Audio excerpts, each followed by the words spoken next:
آج ہم اللہ تعالیٰ کی توفیق سے 15واں پارے میں شروع کریں گے اور یہ آیت نمبر 45 سے شروع کریں گے۔ اعوذ باللہ من الشیطان الرجیم واضرب لهم مثل الحياة الدنيا كماء أنزلناه من السماء فاختلط به نبات الأرض فأصبح حشيما تذروه الرياح وكان الله على كل شيء مقتدرا۔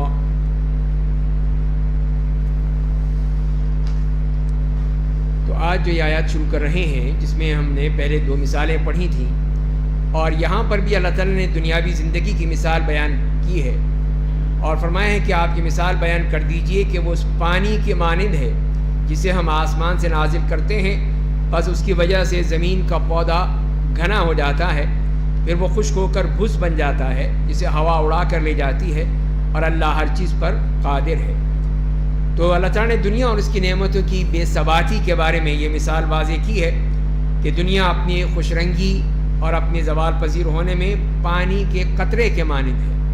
جب آسمان سے نازل ہوتا ہے پودے لہلہا اٹھتے ہیں اور ہر طرح کی سبزہ ہی سبزہ نظر آتا ہے، اور پھر کچھ ہی دنوں میں یہی پودے خشک ہو جاتے ہیں، بھس بن جاتے ہیں، اور ہر چیز جو ہے وہ اس کو اڑائے پھرتی ہے، ختم ہو جاتا ہے۔ تو یہی دنیا کا معاملہ ہے کہ پہلے تو بڑی اچھی لگتی ہے، بڑی خوبصورت لگتی ہے، بڑی مگن ہو جاتے ہیں، نہ پھر اس کو نماز یاد رہتی ہے، نہ روزہ یاد رہتا ہے، نہ قرآن یاد رہتا ہے، صرف دنیا ہی دنیا سامنے رہتی ہے، اور یہی دنیا پھر ایک سراب بن جاتی ہے۔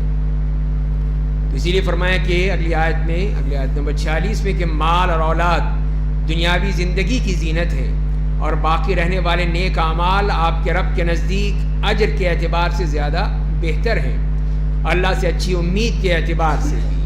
تو یہ ہے دنیا جو بتا دی کہ مال اور اولاد آدمی اسی میں ہی لگا رہتا ہے اور بھول جاتا ہے کہ اللہ کے لیے بھی کچھ کرنا ہے، آخرت کے لیے بھی کچھ کرنا ہے، جو کہ اس کے لیے بہترین توشہ آخرت ثابت ہوتے ہیں۔ اور فرمایا کہ جس دن ہم پہاڑوں کو چلائیں گے اور آپ زمین کو ظاہر پائیں گے، ہم سب کو اکٹھا کریں گے، بس ان میں سے ایک کو بھی نہیں چھوڑیں گے۔ تو یہ قیامت کے احوال بھی بیان کر دیے کہ اس میں پھر اللہ تعالیٰ کس طرح پہاڑ جو ہیں وہ ریزہ ریزہ ہو کر چل پڑیں گے، زمین پوری طرح ظاہر ہو جائے گی اور سب کو اکٹھا کر دیا جائے گا، اور پھر سب آپ کے رب کے سامنے صف لگا کر پیش کیے جائیں گے۔ ہم کہیں گے کہ تم لوگ ہمارے سامنے اسی طرح حاضر ہو گئے جس طرح ہم نے تمہیں پہلی بار پیدا کیا تھا۔ تو پہلی بار جیسے پیدا کیا تھا اللہ تعالیٰ نے انسان کو، اسی حالت میں وہ اللہ کے ہاں پیش ہو جائے گا، اسی طرح برہنہ، اسی حالت میں ہی جیسے کہ وہ پہلے پیدا ہوا تھا۔ فرمایا کہ بلکہ تم تو سمجھ رہے تھے کہ تمہارے دوبارہ زندہ کیے جانے کا ہم نے کوئی وقت مقرر نہیں کر رکھا، تو یہی تمہاری غلطی تھی، اور اللہ تعالیٰ نے بتا دیا کہ تمہیں ایک وقت مقررہ ہے، اور اسی وقت پہ ہم سب نے تمہیں بلا لیا ہے، اور نامہ اعمال ان کے سامنے لایا جائے گا۔ اس میں موجود بد اعمالیوں کی وجہ سے آپ مجرموں کو خوف زدہ دیکھیں گے، خوف سے وہ پریشان ہوں گے، اور وہ کہیں گے اے ہماری بد نصیبی، اس کتاب کو کیا ہو گیا ہے کہ اس نے چھوٹے بڑے کسی گناہ کو بھی بغیر شمار کیے نہیں چھوڑا۔ ہر گناہ جو ہے اس میں لکھا ہوا ہے، کوئی چیز چھوڑی نہیں ہے۔ یہی تو اللہ تعالیٰ کا وہ علم ہے کہ اللہ تعالیٰ کے علم کی وجہ سے، اور یہ تمام چیزیں جو ہیں وہ اس کتاب میں لکھ دی گئی صحیفہ اعمال میں، تو وہ یہی کہے گا کہ انہوں نے دنیا میں جو کچھ کیا ہوگا اسے سامنے پائیں گے، اور آپ کا رب کسی پر ظلم نہیں کرتا، کوئی زیادتی نہیں، کوئی ظلم نہیں، بلکہ جو کچھ کیا تھا سب وہ اللہ تعالیٰ دکھا دے گا۔ اور پھر اسی آیت کریمہ میں اللہ تعالیٰ نے اصل دشمن کی بھی نشاندہی فرما دی۔ فرمایا کہ اور جب ہم نے فرشتوں سے کہا کہ تم لوگ آدم کو سجدہ کرو، تو ابلیس کے سوا سب نے سجدہ کیا، وہ جنوں میں سے تھا، تو اس نے اپنے رب کے حکم کی نافرمانی کی۔ کیا پھر بھی تم لوگ اسے اور اس کی اولاد کو میرے سوا دوست بناؤ گے؟ حالانکہ وہ سب تمہارے دشمن ہیں۔ شیطان ظالموں کے لیے اللہ کا بڑا برا بدل ہے۔ تو فرمایا کہ یہ ہے اصل تمہارا دشمن، جو کہ ہر وقت تمہاری اسی طاق میں لگا ہوا ہے، کس طرح تمہیں برگلائے بہکائے، اور اس کو جب کہا بھی گیا کہ سجدہ کرو آدم کے لیے تو اس نے انکار کر دیا تھا۔ تو یہ وہ ان جنوں میں سے ہے کہ جن سے انہوں نے شیاطین کے ساتھ مل کر یہ پوری طرح تمہیں تباہ کرنے کے لیے تیار ہیں۔ تو تو ان شیاطین نے ہی اور ظالموں نے اللہ کے مقابلے میں اس کو کھڑا کر دیا اور اسی کی عبادت کرنے شروع کر دی ہے۔ فرمایا کہ ما اشہدتہم خلق السماوات والارض ولا خلق انفسہم، آیت نمبر 51 میں، کہ میں نے انہیں آسمان و زمین کی پیدائش کے وقت حاضر نہیں کیا تھا، نہ خود انہیں پیدا کرتے وقت، اور گمراہ کرنے والوں کو مجھے اپنا مددگار نہیں بنانا تھا۔ تو یہ تو کسی طور پہ بھی شامل نہیں ہے اللہ کے ساتھ۔ وہ سمجھتے ہیں کہ اللہ کے شریک بنا لیں، اس کی پیدائش میں ہے یا اس کی کسی اور چیز میں، تو فرمائے ان کا کوئی حصہ نہیں ہے اور نہ ہی ہم ان کو اپنے ساتھ شریک کریں گے۔ اور جس دن اللہ تعالیٰ کہے گا کہ تم لوگ میرے ان شریکوں کو پکارو جنہیں میرے شریک سمجھتے تھے، تو انہیں پکاریں گے، بلائیں گے اپنے ان تمام بتوں کو اور ان کو جن کو وہ مانتے تھے، لیکن وہ ان کی پکار کا جواب نہیں دیں گے اور ہم ان کے درمیان ہلاکت گاہ کو حائل کر دیں گے، پھر کوئی فائدہ نہیں ہوگا۔ اور یہ پھر مجرمین میدان حشر میں جب آگ کو دیکھیں گے تو انہیں یقین ہو جائے گا کہ وہ اس میں گرنے والے ہیں اور اسے بچ نکلنے کا کوئی راستہ نہیں پائیں گا، کوئی جگہ نہیں ہوگی، کہیں جا نہیں سکتے ہیں۔ اور ہم نے اس قرآن میں لوگوں کے لیے ہر طرح کی مثال بیان کر دی ہے، اور انسان سب سے زیادہ جھگڑالو ہے۔ تو یہی ہے کہ ہر چیز میں جھگڑتا ہے، ہر چیز میں وہ مخالفت کرنا چاہتا ہے، بحث و مباحثہ کرتا ہے، بات کو قبول نہیں کرتا ہے۔ یہی انسان کی سب سے بڑی غلطی ہے۔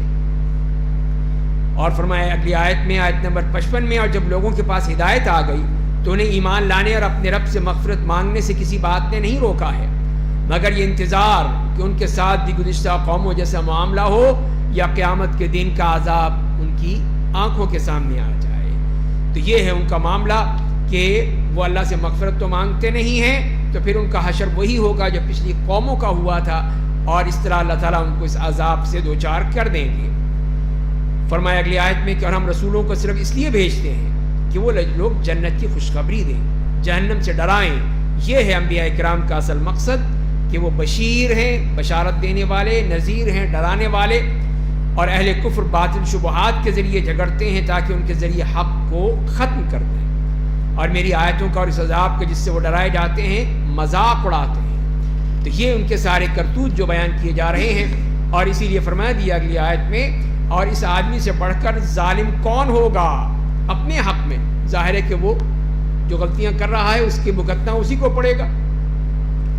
تو فرمایا کہ جس کو اس کے رب کی آیتوں کے ذریعے نصیحت کی جائے تو وہ ان سے منہ موڑ لے، اور جو گناہ اس نے اپنے دونوں ہاتھوں سے کیے ہیں انہیں بھول جائے۔ بے شک ہم نے ان کے دلوں پر پردے ڈال دیے ہیں تاکہ وہ قرآن کو نہ سمجھیں، اور ان کے کانوں میں ڈانٹ ڈال دیا ہے، اور اگر آپ انہیں سیدھی راہ کی طرف بلائیں گے تو وہ راہ راست پر ہرگز نہیں آئیں گے۔ تو یہ ہے ان کا معاملہ، ان ظالموں کا، جو اللہ کے بارے میں بات بتائی جاتی ہے تو اس سے فوراً اعراض کرتے ہیں، بھول جاتے ہیں، اور پھر اسی لیے کہ ان کے دلوں پر پردے پڑ گئے۔ جب قرآن کو چھوڑ دیا، اللہ کے رسول کی بات کو چھوڑ دی، تو ظاہر ہے کہ پھر دلوں پر پردے پڑ جاتے ہیں، دل سیاہ ہو جاتے ہیں، پھر انسان اللہ کی طرف رجوع نہیں کرتا بلکہ وہ فوراً شیطان کی طرف بھاگتا ہے۔ تو جبکہ فرمائیں کہ اللہ تعالیٰ آپ کا رب بڑا مغفرت کرنے والا، رحم کرنے والا ہے، اگر ان کے کرتوتوں پر ان کا مواخذہ کرتا تو جلد ان پر عذاب بھیج دیتا، بلکہ ان کے عذاب کا ایک وقت مقرر ہے، اس وقت وہ اللہ کے سوا کوئی پناہ گاہ نہیں پائیں گے، کچھ نہیں ملے گا، اور سزا ضرور ملے گی، جسے اللہ تعالیٰ نے فرما دیا اگلی آیت میں بھی، آیت نمبر 59 میں، اور ان بستیوں والوں نے جب ظلم کیا تو ہم نے انہیں ہلاک کر دیا، اور ان کی ہلاکت کا ایک وقت مقرر کر دیا تھا۔ تو یہ اللہ تعالیٰ کی طرف سے یہاں پہ بات واضح کر دی گئی کہ ان کی ہلاکت اسی وقت ہوئی جب انہوں نے ظلم کیا، زیادتی کی، سرکشی کی، نافرمانی کی، تو اللہ تعالیٰ نے ان کو ہلاک کیا، اور اللہ تعالیٰ نے یہ وقت مقرر کر دیا تھا۔ اور اس کے بعد پھر حضرت موسیٰ اور خضر علیہ السلام کا واقعہ بیان کیا گیا۔ وَإِذْ قَالَ مُوسَىٰ لِفَتَاهُ لَا أَبْرَحُ حَتَّىٰ أَبْلُغَ مَجْمَعَ الْبَحْرَيْنِ أَوْ أَمْضِيَ حُقُبًا، اور جب موسیٰ نے اپنے خادم سے کہا کہ میں سفر جاری رکھوں گا یہاں تک کہ دو دریاؤں کے ملنے کی جگہ پہنچ جاؤں، یا مدت دراز تک چلتا رہوں گا۔ تو یہ اللہ کی طرف سے یہ وقت مقرر کیا تھا، جگہ مقرر کی گئی تھی کہ جہاں پہ موسیٰ علیہ السلام نے حضرت خضر علیہ السلام سے ملاقات کرنی تھی، ملنا تھا۔ اور اس کا سبب جیسے کہ احادیث سے معلوم ہوتا ہے کہ موسیٰ علیہ السلام نے ہی چاہا تھا جب انہوں نے پوچھا اللہ تعالیٰ سے کہ مجھ سے بڑھ کر بھی کوئی عالم ہے، علم والا ہے، تو اللہ تعالیٰ نے فرمایا کہ ہاں ہمارا ایک بندہ ایک اور ہے خضر، وہ تم سے زیادہ عالم ہے. تو انہوں نے چاہا کہ وہ ان سے مل لیں، تو یہ ان کے لیے ایک میٹنگ پوائنٹ دیا گیا کہ یہاں جائیں اور پھر وہ مل لیں. اسی لیے فرمایا کہ پس جب وہ دو دریاؤں کے ملنے کی جگہ پہنچ گئے تو وہاں اپنی مچھلی بھول گئے، اور مچھلی نے سمندر میں ایک سوراخ کی طرح کا راستہ بنا لیا، وہ نکل گئی جو ان کی ٹوکری میں تھی یا ان کے ساتھ تھی. جب دونوں آگے بڑھ گئے تو انہوں نے اپنے خادم سے کہا کھانا لاؤ، ہم تو اپنے سفر سے بہت تھک گئے. تو خادم نے کہا آپ کو عجیب بات بتاؤں کہ جب ہم دونوں چٹان پر ٹیک لگائے آرام کر رہے تھے تو میں مچھلی کی بات بھول گیا، مجھے یاد ہی نہیں رہا، اور صرف شیطان نے مجھے بلا دیا کہ اس کا ماجرا آپ سے بیان کروں. وہ تو عجیب انداز میں سمندر میں اپنا راستہ بنا کر چلی گئی، نکل گئی، وہ تو سامان میں سے نکل کے وہ تو گئی سمندر میں. تو موسیٰ علیہ السلام نے کہا یہی تو ہم چاہتے تھے، یہی تو جگہ تھی، یہی اس کی نشانی تھی، تو چلو واپس. پھر دونوں اپنے نقش قدم کا پیچھا کرتے ہوئے واپس ہو گئے. تو ان دونوں نے ہمارے بندوں میں سے ایک بندے کو پایا جسے ہم نے اپنے پاس سے رحمت عطا کی تھی، جسے ہم نے اپنے پاس سے علم عطا کیا تھا. تو یہ رحمت کیا ہے؟ یہی تو نبوت ہے، اور علم جو اللہ نے دیا تھا، وہ باتیں جو اللہ نے ان کو بتائی تھی وہ سب ان کو بتا دی گئی تھی. تو انہوں نے موسیٰ نے پوچھا ان سے کہ کیا میں آپ کے ساتھ چلوں تاکہ مجھے رشد و ہدایت کی وہ باتیں سکھلائیں جو آپ کو سکھلائی گئی ہیں، میں بھی کچھ سیکھوں آپ سے، علم سیکھوں آپ سے لاؤں. تو لہذا میں بھی آپ کے ساتھ چلتا ہوں اور آپ مجھے ساتھ رکھیں آپ. تو حضرت خضر نے کہا کہ تم میرے ساتھ صبر نہیں کر سکتے، اس لیے کہ معاملہ ایسا ہے کہ میں تو اللہ کے حکم کے مطابق کروں گا، تمہیں اس کے اسباب پتہ نہیں ہوں گے اور تم پھر صبر نہیں کر سکو گے، اعتراض کرو گے یہ کیا کر دیا، اور جن باتوں کا تمہیں علم نہیں ہے تم صبر کیسے کر سکتے ہو، تمہیں علم بھی نہیں ہوگا. تو لہذا مشکل ہے تمہارا چلنا میرے ساتھ.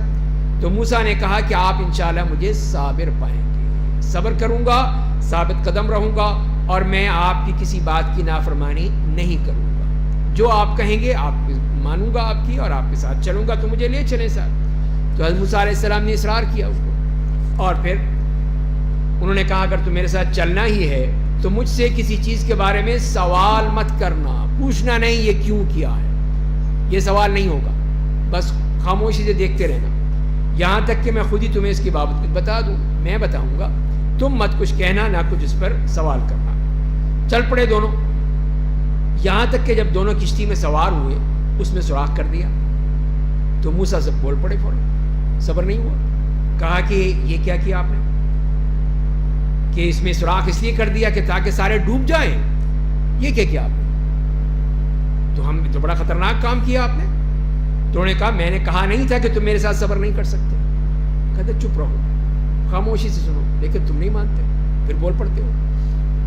تو خضر نے پھر کہا انہوں نے، تو موسیٰ علیہ السلام نے معذرت کی کہ جو بات میں بھول گیا تھا اس پر میرا مواخذہ مت کیجئے، اور میری مہم کو میرے لیے مشکل مت بنائیے. یعنی پھر آپ یہیں سے کہہ دیں گے جاؤ جاؤ واپس، پھر تو میرے لیے مسئلہ بن جائے گا، میں تو کچھ سیکھنے آیا ہوں آپ کے لیے. تو لہذا آپ چلیے. پھر دونوں چل پڑے، یہاں تک کہ دونوں کی ایک لڑکے سے ملاقات ہوئی تو انہوں نے اسے قتل کر دیا. خضر علیہ السلام نے لی اس کی گچی دبوئی اور اس کو مار ڈالا. اب پھر موسیٰ علیہ السلام بول پڑے، صبر نہیں ہوا، کیا بے گناہ آدمی کو اس پر بغیر قصاص واجب ہوئے قتل کر دیا؟ آپ نے تو بہت ہی ناپسندیدہ کام کیا، یہ کیا کیا آپ نے، یہ تو اچھا کام نہیں تھا، ایک بچے کو مار ڈالا آپ نے. تو انہوں نے کہا میں نے تم سے کہا نہیں تھا کہ تم میرے ساتھ صبر نہیں کر سکتے. یہ کہتا چپ رہو، خاموشی سے سنو. یہاں پہ یہ 16واں پارہ شروع ہوا.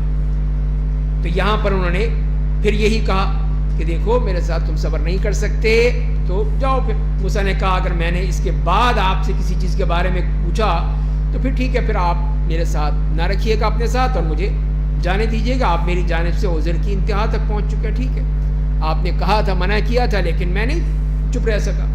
پھر دونوں چل پڑے، یہاں تک بستی والوں کے پاس گئے، ان سے کھانا طلب کیا تو انہوں نے انکار کر دیا کہ ہم نہیں دیتے تمہیں کھانا. پھر اس بستی میں دونوں کو ایک دیوار ملی جو گرنا ہی چاہتی تھی، تو انہوں نے اسے سیدھا کر دیا، اس کی مرمت کر دی، ٹھیک ٹھاک کر دیا. تو موسیٰ نے کہا اگر آپ چاہتے تو اس کی مزدوری لے لیتے، یعنی ان لوگوں نے کھانا بھی نہیں کھلایا ہمیں اور آپ نے اتنا سارا کام کر دیا ان کا، ان کے لیے سب کچھ اتنی بڑی محنت کر دی، تو کم از کم اجرت ہی لے لیتے ان سے. کہا ٹھیک ہے اب بات ختم ہوتی ہے. کہا دیکھو میرے اور تمہارے جان جدائی کی یہی گھڑی ہے، جن باتوں پر تم صبر نہ کر سکے تھے میں تمہیں ان کی تعویل بتاتا ہوں، اب میں تمہیں بتا دیتا ہوں تاکہ تمہیں پتہ چل جائے کہ میں نے یہ کیوں کیا تھا۔ وہ کشتی جو تھی کچھ غریب لوگوں کی تھی، سمندر میں محنت مزدوری کرتے تھے، سواریاں اٹھاتے تھے، سامان اٹھاتے تھے، تو میں نے اس میں ایک عیب پیدا کرنا چاہا۔ کیوں؟ اس لیے کہ ان کے علاقے کے بعد ایک بادشاہ تھا جو ہر اچھی کشتی کو زبردستی لے لیتا تھا، چھین لیتا تھا ان سے، تو اسی لیے پھر کہ اب یہ کشتی جائے گی تو یہ اس میں عیب ہوگا، ٹوٹی پھوٹی ہوگی، وہ کہیں گے جاؤ جاؤ جاؤ جانے دو، تو ان کی روزی بچ جائے گی ان غریب لوگوں کی، اس کے لیے میں نے کیا تھا۔ اور وہ لڑکا جس کو میں نے مارا تھا اس کے ماں باپ ایمان والے تھے، اچھے لوگ تھے ماں باپ دونوں، لیکن یہ ڈر یہ تھا کہ وہ بڑا ہو کر اپنے کفر و سرکشی کا ان دونوں پر اثر ڈالے گا، ماں باپ کو یہ برباد کر دے گا۔ کسی کے اولاد اگر وہ بگڑ جائے تو ماں باپ کے لیے مشکل بن جاتی ہے، ہر وقت وہ اسی کے پیچھے لگے رہیں، اس کو دیکھتے رہیں اور اسی کی پھر وہ پیشیاں بھگتتے رہیں، کہیں تھانوں میں، کہیں جیلوں میں، کہیں عدالتوں میں۔ تو ہم نے چاہا کہ ان کا رب اس لڑکے کے بدلے انہیں کوئی ایسا لڑکا دے، بیٹا دے جو نیکی و پاکیزگی اور شفقت و رحمت میں اس سے بہت بہتر ہو، تو یہ ہم دیں گے اس کو۔ تو یہ اللہ کا فیصلہ تھا۔ تو یہ دیکھیے، یہی بتانے کے لیے یہ بات واضح ہو رہی ہے کہ کئی چیزیں جو ہمیں بظاہر نظر نہیں آتی لیکن اللہ کو پتہ ہے، تو اللہ تعالیٰ فیصلہ کر دیتے ہیں اس کے بارے میں، جیسے یہاں پر ہوا۔ اب بظاہر تو یہ معلوم ہے کہ اس بچے کو قتل کیا گیا ہے، مارا گیا ہے، لیکن کیا تھا؟ وہ تو اللہ کا فیصلہ تھا کہ یہ ماں باپ کے لیے بڑا خطرناک ہوگا، اس لیے ظاہر اس کو ختم کر دیا۔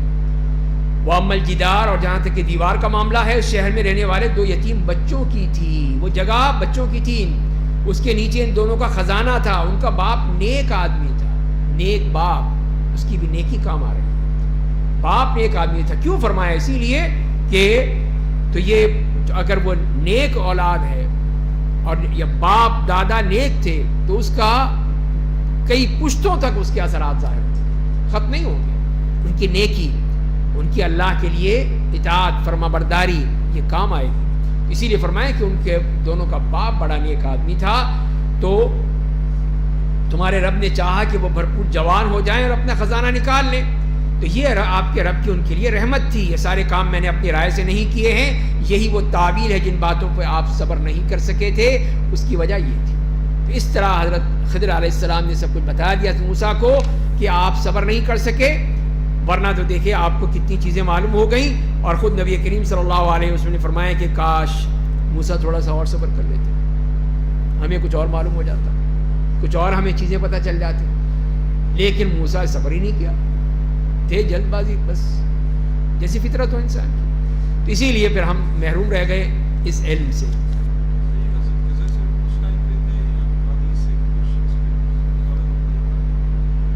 اب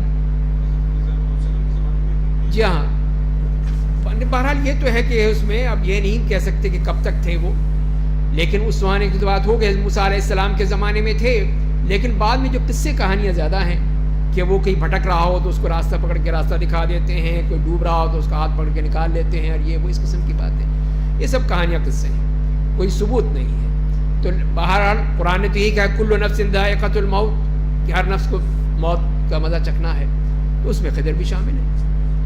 تو لہذا پھر یہ کہا نہیں جا سکتا کہ وہ زندہ ہیں یا نہیں ہیں، اصل یہی ہے کہ جو بھی اس دنیا میں آیا ہے وہ جائے گا، اس کو ایک دن مرنا ہے۔ اس کے بعد پھر دوسرا قصہ بیان کیا گیا، اور وہ ہے ذی القرنین کا قصہ۔ اس سے پہلے جو ہم پڑھ چکے ہیں قصص، جس میں ہم نے 4 قصے پڑھے تھے۔ ایک قصہ شروع میں پڑھا تھا نوجوانوں کا، اور وہ نوجوانوں کا جو تھا وہ ان کے ایمان کی آزمائش تھی۔ ایمان کو اللہ تعالیٰ نے جانچا تھا کہ کتنا ایمان ہے، اور وہ پکے نکلے تو اللہ تعالیٰ نے ان کو غار میں سلا دیا، 309 سال تک سوتے رہے۔ دوسرا قصہ بیان کیا 2 زمینداروں کا، ایک بڑا زمیندار، ایک چھوٹا زمیندار۔ بڑا زمیندار بڑے اکڑ رہا تھا کہ یہ دیکھو میرے یہ ہے، میرے باغات ہیں، میرا پانی ہے، میرا یہ ہے، میرا وہ ہے، اگر میں مر گیا تو وہ اللہ تعالیٰ اور دے گا مجھے، یہ اس کو اکڑ تھی۔ اس کے مقابلے میں چھوٹا زمیندار تھا، اس نے کہا کہ نہیں، یہ تم غلط کہہ رہے ہو، اللہ کے ساتھ شریک بنا رہے ہو تم، یہ مت کرو تم، اور ہو سکتا ہے اللہ تعالیٰ ایسی کوئی عذاب بھیجے تمہارا یہ سارا جو باغ ہے سب کچھ ملیا میں کچھ نہ رہے، ریت کا میدان بن جائے۔ اور یہی ہوا پھر اس لیے کہ وہ مشرک تھا، یہ موحد تھا. تو یہاں پر مال کی آزمائش تھی، مال اور دولت کی آزمائش، کہ مال انسان کو کتنا غافل بنا دیتا ہے. اور تیسری ابھی مثال ہم نے پڑھی موسیٰ اور خضر علیہ السلام کا واقعہ. یہاں پہ علم کی آزمائش تھی کہ موسیٰ علیہ السلام سمجھ رہے تھے کہ میں ہی عالم ہوں، تو اللہ تعالیٰ نے کہا کہ نہیں، دیکھو یہ بھی عالم ہے، تم سے زیادہ ہے، دیکھو ذرا سنو، ان سے سیکھو. تو وہاں پہ علم کی آزمائش آ گئی. چوتھی آزمائش یہ ہے ذوالقرنین کی اقتدار کی آزمائش. اقتدار اگر ہو تو کس طرح، کس چیز کے لیے ہے؟ پیسے کمانے کے لیے اور اپنے خوب لوٹنے کے لیے یا خدمت کے لیے؟ تو وہ اللہ تعالیٰ نے یہاں پہ بیان کر دیا. یہ چوتھا قصہ قرآن کریم میں سورہ کہف میں، اور یہ اقتدار کے بارے میں بتا دیا گیا کہ اقتدار کیسا ہونا چاہیے. اور کفار مکہ آپ سے ذوالقرنین کے بارے میں سوال کرتے ہیں، آپ کہہ دیجئے کہ میں عنقریب اس کے حالات سے متعلق کچھ آیتوں کی تلاوت کرتا ہوں. تو یہ بتایا کہ بے شک ہم نے سرزمین پر اسے حکومت دی تھی، اقتدار دیا تھا، اور ہر چیز کے لیے اسے سامان دیا تھا، ہر چیز اس کے پاس موجود تھی. یہ اللہ کی طرف سے وہ سامان تھا. بس وہ سامان لے کر چل پڑا، یہاں تک کہ جب وہ آفتاب ڈوبنے کی جگہ پہنچ گیا تو اسے گرم کیچڑ کے ایک چشمے میں ڈوبتا ہوا پایا. وہاں اسے ایک قوم ملی، تو انہوں نے کہا کہ اے ذوالقرنین، تمہیں اختیار ہے یا تو، یعنی اللہ نے ذوالقرنین سے کہا جو تمہیں اختیار ہے، یا تو انہیں تم عذاب دو یا ان کے ساتھ اچھا معاملہ کرو. تو دیکھیے انہوں نے کیسے جواب دیا. انہوں نے کہا کہ جو ظالم ہوگا اسے ہم عذاب دیں گے، پھر وہ اپنے رب کی طرف واپس جائے گا تو اسے سخت عذاب دے گا، اور جو ایمان لائے گا اور عمل صالح کرے گا اسے بطور جزا جنت ملے گی، اور اپنے احکام سے متعلق اسے ہم آسان بات کہیں گے. تو یہ انہوں نے صحیح بات جو بتا دی کہ جو ظالم ہے اس کو سزا، جو نیک ہے اس کو جزا ملے گی اللہ کی طرف سے. اور پھر وہ سامان لے کر دوسرے راستے پر چل پڑے، یہاں تک کہ جب وہ آفتاب نکلنے کی جگہ پہنچ گئے تو اسے ایک ایسی قوم پر نکلتے ہوئے پایا جن کے واسطے اس کی تپش سے بچنے کے لیے ہم نے کوئی آڑ نہیں بنائی تھی، کوئی چیز نہیں تھی. تو یہ آیت نمبر 90 اور اگلی آیت میں فرمایا کہ قصہ اتنا ہی تھا، اور ذوالقرنین کے پاس وسائل و اسباب تھے، ہم اس کی پوری خبر رکھتے ہیں. پھر وہ سامان لے کر ایک اور راستے پر چل پڑے، ایک اور طرف چلے، تیسری طرف، یہاں تک کہ جب وہ دو پہاڑوں کے درمیان پہنچے تو ان کے اندرونی جانب ایسے لوگوں کو پایا جو تقریباً کوئی بات سمجھتے ہی نہیں تھے، بالکل ہی بے بہرہ تھے. تو انہوں نے کہا اے ذوالقرنین، بے شک یاجوج و ماجوج اس سرزمین پر فساد پھیلاتے ہیں، تو کیا ہم تمہارے لیے کوئی معاوضہ مقرر کر دیں کہ تاکہ تم ہمارے اور ان کے درمیان ایک دیوار بنا دو. یہ بہت ہی فسادی قوم ہے اور ہمارے لیے مصیبت ہے، ہمیشہ ہمیں قتل و غارت کرتے رہتے ہیں، تو کیوں نہ تم ایک دیوار بنا دو ہمارے اور ان کے درمیان، ہم بچ جائیں، ہم پیسے دے دیں گے تمہیں. تو انہوں نے کیا کہا ذوالقرنین نے کہ میرے رب نے مجھے قدرت دے رکھی ہے، وہ تمہارے معاوضے سے بہتر ہے، مجھے کوئی پیسے نہیں چاہیے. جب اللہ نے مجھے اقتدار دیا ہے، حکومت دی ہے، پیسہ دیا ہے، تو مجھے کیا ضرورت تمہارے پیسوں کی. یہ ہے، لوٹنے والے نہیں تھے، وہ اللہ کے نیک بندے تھے. اور مجھے لوہے کی بہتر ہے کہ تم لوگ اپنی جسمانی طاقت سے میری مدد کرو، لیبر پاور چاہیے، لیبر دے دو تو پھر میں تمہارے اور ان کے درمیان ایک موٹی اور مضبوط دیوار بنا دوں گا، ایک دیوار کھڑی کر دوں گا، وہ نہیں آ سکیں گے. مجھے لوہے کی اینٹیں دو. یہاں تک کہ جب دونوں پہاڑوں کے درمیان کا حصہ اوپر تک برابر کر دیا تو کہا اب اس میں آگ دھونکو. جب اسے آگ بنا دیا تو کہا مجھے پگھلا ہوا تانبا ڈال دو تاکہ میں اس پر ڈال سکوں. تو پھر یہ اس طرح وہ پورا ایک ڈیم بن گیا، ایک وہ بند بن گیا کہ جس میں وہ چڑھ نہیں سکتے تھے. تو لوہے پہ چڑھنا آسان نہیں ہے، پتھر تو ہے نہیں کہ اس پہ پاؤں جما کے چڑھ جائیں گے، تو لوہا ہے. اسی لیے فرمایا کہ یاجوج و ماجوج کے افراد نہ اس پر چڑھ سکتے تھے اور نہ اس میں سوراخ بنا سکتے. اسی طرف دونوں طرف لوہے کی چادریں، بیچ میں پنگلا ہوا تانبا. اب بتائیے اس کو کیسے کھولیں گے اسے؟ تو وہ ہو نہیں سکتا تھا. تو ذوالقرنین نے کہا یہ دیوار میرے رب کی رحمت ہے، اپنے رب کی طرف اشارہ کیا. یہ نہیں کہا میری حکومت ہے، میرا اقتدار ہے، میری خدمت ہے، میں نے کیا ہے، نہیں، یہ اللہ کی رحمت ہے. بس جب میرے رب کا وعدہ آ جائے گا تو اسے ریزہ ریزہ کر دے گا، میرے رب کا وعدہ برحق ہے. تو یہ یہاں پر وہ حدیث بھی سامنے آتی ہے جس میں نبی کریم صلی اللہ علیہ وسلم ایک دفعہ سو کے اٹھے اور آپ نے فرمایا کہ لا الہ الا اللہ، بار بار آپ یہ کہہ رہے تھے، اور پھر آپ نے کہا کہ الیوم فتح من ردم یاجوج و ماجوج مثل ھذا، کہ آج یاجوج و ماجوج کے بند میں سے اتنا سوراخ ہو گیا. یہ اللہ کی طرف سے آ گیا. اب یہ کتنی خطرناک علامت تھی کہ وہ جو ڈیم تھا، وہ بند تھا، سد تھا، وہ اب اس میں کریک آنا شروع ہو گیا ہے یا سوراخ ہو گیا ہے. پہلے وہ کرتے تھے، آتے تھے سوراخ کرنے کے لیے اور لگے رہتے سارا دن سوراخ کرتے کرتے کرتے. جب وہ سوراخ ذرا ہو جاتا تو پھر کہتے اب تو رات ہو گئی، اب چاہے کل کریں گے، انشاءاللہ نہیں کہتے تھے. اگلے دن آتے تو وہ سوراخ بھر چکا ہوتا. آزمائش ان کے لیے. دوبارہ پھر شروع کرتے، اس کو ڈرل کر رہے ہیں، سوراخیں کر رہے ہیں، توڑ رہے ہیں، کاٹ رہے ہیں، پھر وہی کا وہی. تو یہ ان کی طرف سے وہ مسلسل کرتے رہیں گے. تو یہ پھر وہ وقت آ گیا نبی کریم صلی اللہ علیہ وسلم کے دور میں کہ اتنا سوراخ، جیسے آپ نے یوں فرمایا کہ اتنا سوراخ کر لیا، لیکن نکل تو نہیں سکتے اس میں سے. تو وہ پھر اب کب نکلیں گے؟ وہ جب وقت آئے گا قیامت سے پہلے، جسے قرآن نے کہا حتی اذا فتحت یاجوج و ماجوج وہم کل حدب ینسلون، کہ یہاں تک کہ جب یاجوج و ماجوج کھول دیے گئے تو اللہ کی طرف سے پھر کھولا جائے گا. وہ پھر ہوگا تو وہ بھی ایک قیامت کی علامت کے طور پر آئیں گے. قیامت کی علامت کے طور پر آئیں گے اور پھر وہ پوری طرح یہاں پہ اس دنیا میں فساد پھیلائیں گے، قتل و غارت کریں گے. اور ایک وہ لمبا واقعہ ہے، آج انشاءاللہ ہم کوشش کریں گے اس بات کو واضح کریں اپنی تراویح کے درس میں، کہ اس میں اس کو مزید تفصیل انشاءاللہ بیان ہو جائے گی. تو یہ تھے وہ یاجوج و ماجوج. تو ذوالقرنین نے پھر وہ دیوار بنا دی اور پھر کہہ دیا کہ جب اللہ کا وقت آئے گا، وہ حکم آئے گا، تب یہ ریزہ ریزہ ہو جائے گا. اور اس دن ہم ان سب کو آپس میں گتھم گتھا کر دیں گے اور سور پھونک دیا جائے گا.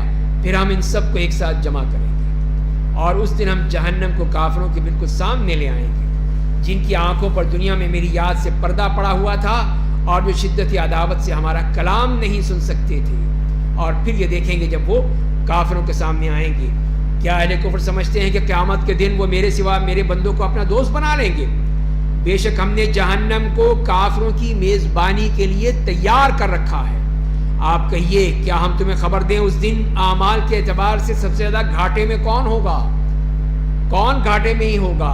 تو فرمایا کہ جن کی دنیاوی زندگی کے لیے کوششیں ضائع ہو گئی، وہ دنیا کے ہی پیچھے لگے رہے، دنیا جمع کرنے میں. پیسہ ہے، دولت ہے، پلاٹ ہے، زمین ہے، ہر طرح کی دنیا بس. اور وہ سمجھتے رہے کہ بہت اچھا کام کر رہے ہیں. یہ دیکھو اب اس لیے کہ ان کو کیا ہوتا ہے کہ یہ دیکھو میں نے اپنی اولاد کے لیے کچھ کر دیا، اتنی زمینیں رکھ دی، اتنے پلاٹ رکھ دیے، اتنا پیسہ رکھ دیا، اتنا یہ کر دیا، اتنا وہ کر دیا. تو شیطان مزین کر دیتا کہ تم کتنا اچھا کام کر. یہ نہیں یاد رہتا کہ اللہ کے لیے کیا کیا، آخرت کے لیے کیا کیا. اللہ کو دکھائیں گے کیا، کس منہ سے جائیں گے؟ تو فرمایا کہ انہی لوگوں نے اپنے رب کی آیتوں کا اور اس سے ملاقات کا انکار کر دیا تو ان کے اعمال بیکار ہو گئے، سب برباد ہو گئے. پس ہم قیامت کے دن کو کوئی وزن نہیں رکھیں گے، چاہے وہ کتنے موٹے تازے ہوں، 100 200 کلو گرام کے ہوں، تب بھی کوئی وزن نہیں ہوگا. ایک مچھر کے پر کا بھی وزن نہیں ہوگا. ان کا بدلہ جہنم ہوگا، اس لیے انہیں کفر کی راہ اختیار کی اور میری آیتوں میرے رسولوں کا مذاق اڑایا. تو یہ ہے وجہ کہ ان کو جہنم میں دھونک دیا جائے گا اور وہ اسی میں جلیں گے.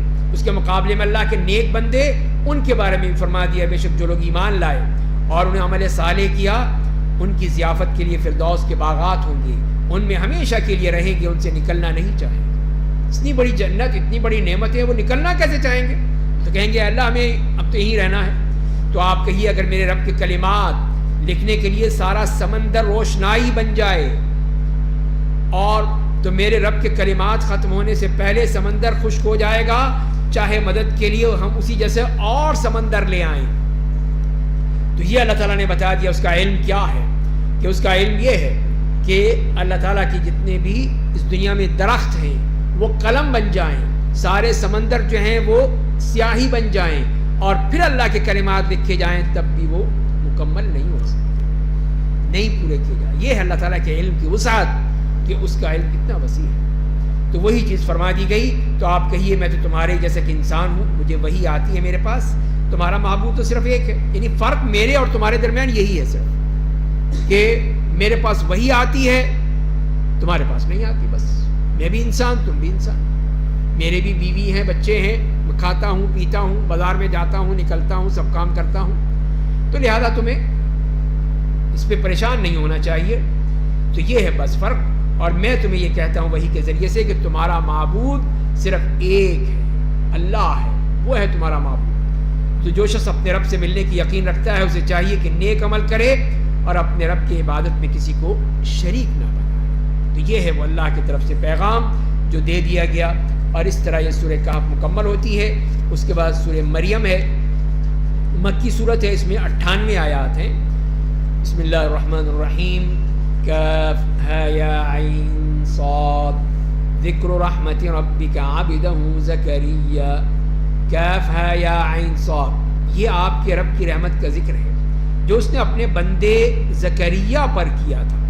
تو یہاں پہ حضرت زکریا علیہ السلام پر جو اللہ کا فضل و کرم ہوا اس کی بات کر رہے ہیں. بنی اسرائیل کے عظیم المرتبت نبی تھے بہت ہی, اور یحییٰ علیہ السلام کے والد تھے, اور جیسے حدیث میں آتا ہے کہ وہ بڑھئی تھے, کارپینٹر, بہترین وہ یہ کام کیا کرتے تھے. تو انہوں نے دعا کی تھی اللہ تعالیٰ سے کہ جب انہوں نے اپنے رب کو پوشیدہ طور پر پکارا, کہا میرے رب میری ہڈیاں کمزور ہو گئی ہیں, اب بوڑھا ہو گیا ہوں, سر کے بال سفید ہو گئے ہیں, اب میرے رب میں تجھ سے دعا کر کے کبھی اس کے اثر سے محروم نہیں رہا, یعنی جب بھی میں نے دعا کی ہے تو نے ضرور قبول کی ہے. تو اب یہ بات دعا بھی ہے تو اللہ تو اس کو بھی قبول کر لے. اور میں اپنے بعد اپنے رشتہ داروں سے مطمئن نہیں ہوں کہ وہ دعوت کا کام جاری رکھیں گے, اور لوگ نہیں ہیں, تو لہذا میں چاہتا ہوں میری اولاد ہو. میری بیوی بانجھ ہے, اس قابل نہیں ہے, تو اس لیے تو مجھے اپنے پاس سے ایک بیٹا عطا کر. یہ ہے دعا. اللہ سے دعا کر رہے ہیں کہ مجھے بیٹا دے دے جو دعوتی کاموں میں میرا اور آل یعقوب کا وارث بنے, اور میرے رب اسے تو سب کا محبوب بنا دے, اتنا اچھا ہو, اتنا خوبصورت ہو, سب اس سے محبت کریں. تو اللہ نے کہا ٹھیک ہے اے زکریا, ہم آپ کو ایک لڑکے کی خوشخبری دیتے ہیں جس کا نام یحییٰ ہوگا. تو خوشخبری بھی دے دی, بیٹے کا نام بھی رکھ دیا اللہ نے کہ یحییٰ ہوگا. اس سے پہلے اس کا ہم نے کوئی ہم نام بنایا ہی نہیں ہے, یہ پہلا یحییٰ ہے جو دنیا میں آئے گا. تو لہذا اس کا نام یحییٰ رکھ دینا جو اللہ نے رکھ دیا ہے, اور یہ خوشخبری ہو. اب یہ خود ہی دعا مانگی ہے, اب خود ہی پریشان ہو گئے کہ یہ کیا ہوگا. تو زکریا نے کہا میرے رب میرے گھر لڑکا کیسے ہوگا, اب کیسے ہو سکتا ہے, میری بیوی بانجھ ہے, میں بوڑھا ہو چکا ہوں, تو اب اولاد ہوگی, لوگ کیا کہیں گے. اب یہ سوچنے لگے جیسے ابراہیم علیہ السلام کے ساتھ ہوا, تو وہی پریشان ہو گئے جب ان کو بشارت دی کہ آپ کے بیٹا ہونے والا ہے, بیٹا ہوگا آپ کے. وہ اچھا مجھے بیٹا ہوگا, وہاں یہی زکریا علیہ السلام پریشان ہو گئے.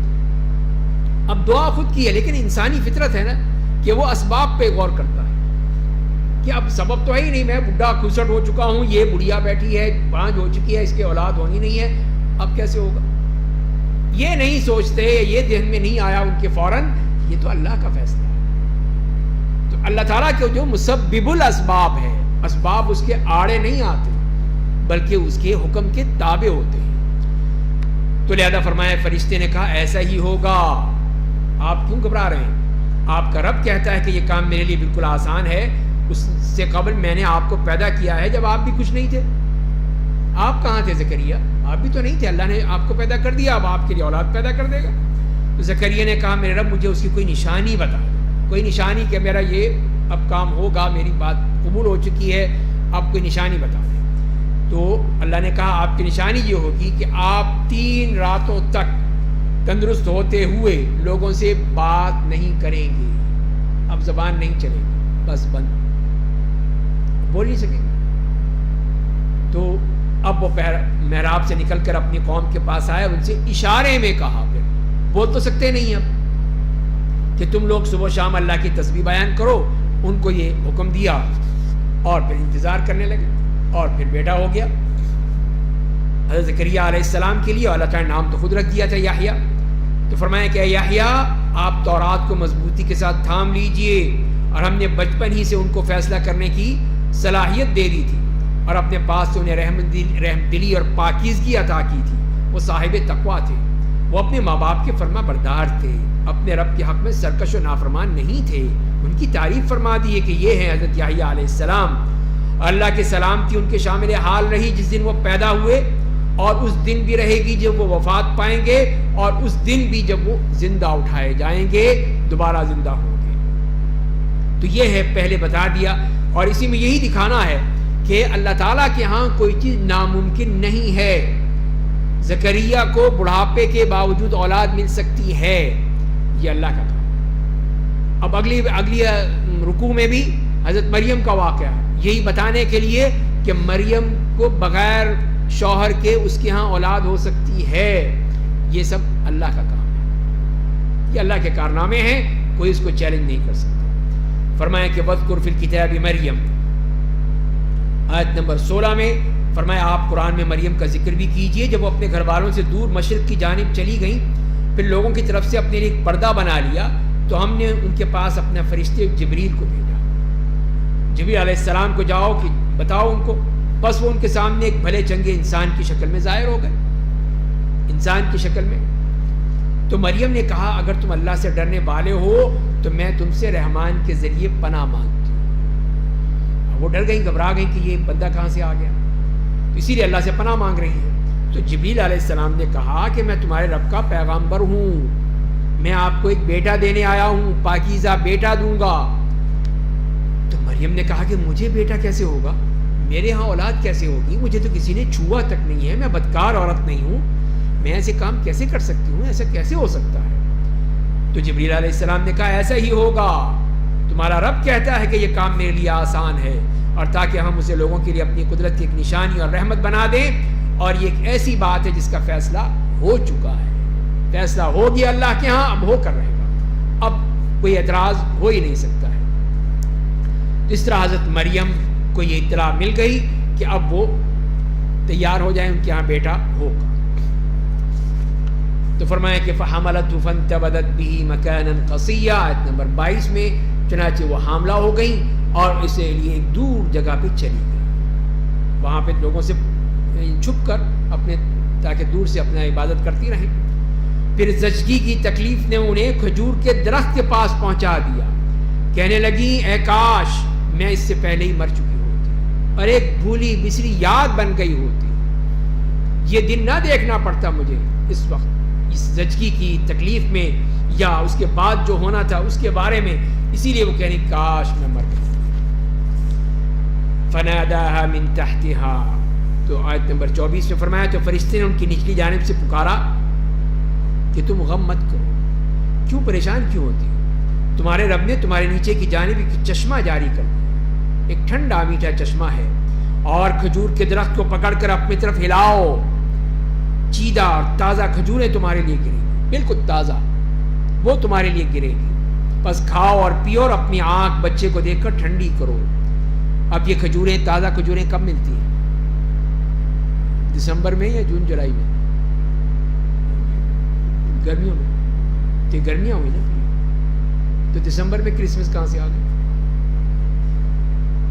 دسمبر میں کرسمس تو ہو ہی نہیں سکتی، اس کو کھجوریں کہاں، برف ہی برف ہوتی ہے، جب برف باری میں کھجوریں کہاں سے ملیں گی بھائی، وہاں تو یہ کہا جا رہا ہے.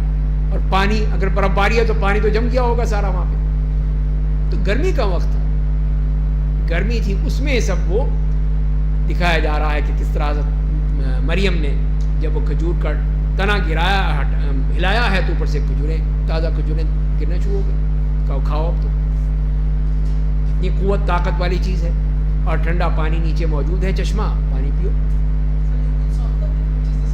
سب خود ساختہ ہے، ان کی مزے چھٹی کرنے کے، چھٹیاں کرو، کیک کھاؤ، مزے کرو، اس کے لیے بنایا ہوا ہے. ورنہ دیکھ لیں قرآن کیا کہہ رہا ہے. تو اسی لیے پھر وہ نہ دسمبر میں ہے نہ 25 دسمبر کو ہے، یہ سب یہ نکوستے ہیں. تو اب یہاں پر پھر جب کہا گیا کہ اسے کھاؤ اور پیو، اپنی آنکھ بچے کو دیکھ کر ٹھنڈی کرو، بس اگر کسی انسان کو دیکھو تو اشارے سے کہہ دو. اب ڈر تو تھا نا کہ اب لوگ کیا کہیں گے، یہ دیکھو بچہ لے آئیے، کہاں سے لے آئی تم، تو اور کہہ دو کہ میں نے رحمان کے لیے خاموش رہنے کی نظر مان رکھی ہے، بولوں گی نہیں، چپ کا روزہ، بس خاموش، کوئی بات نہیں.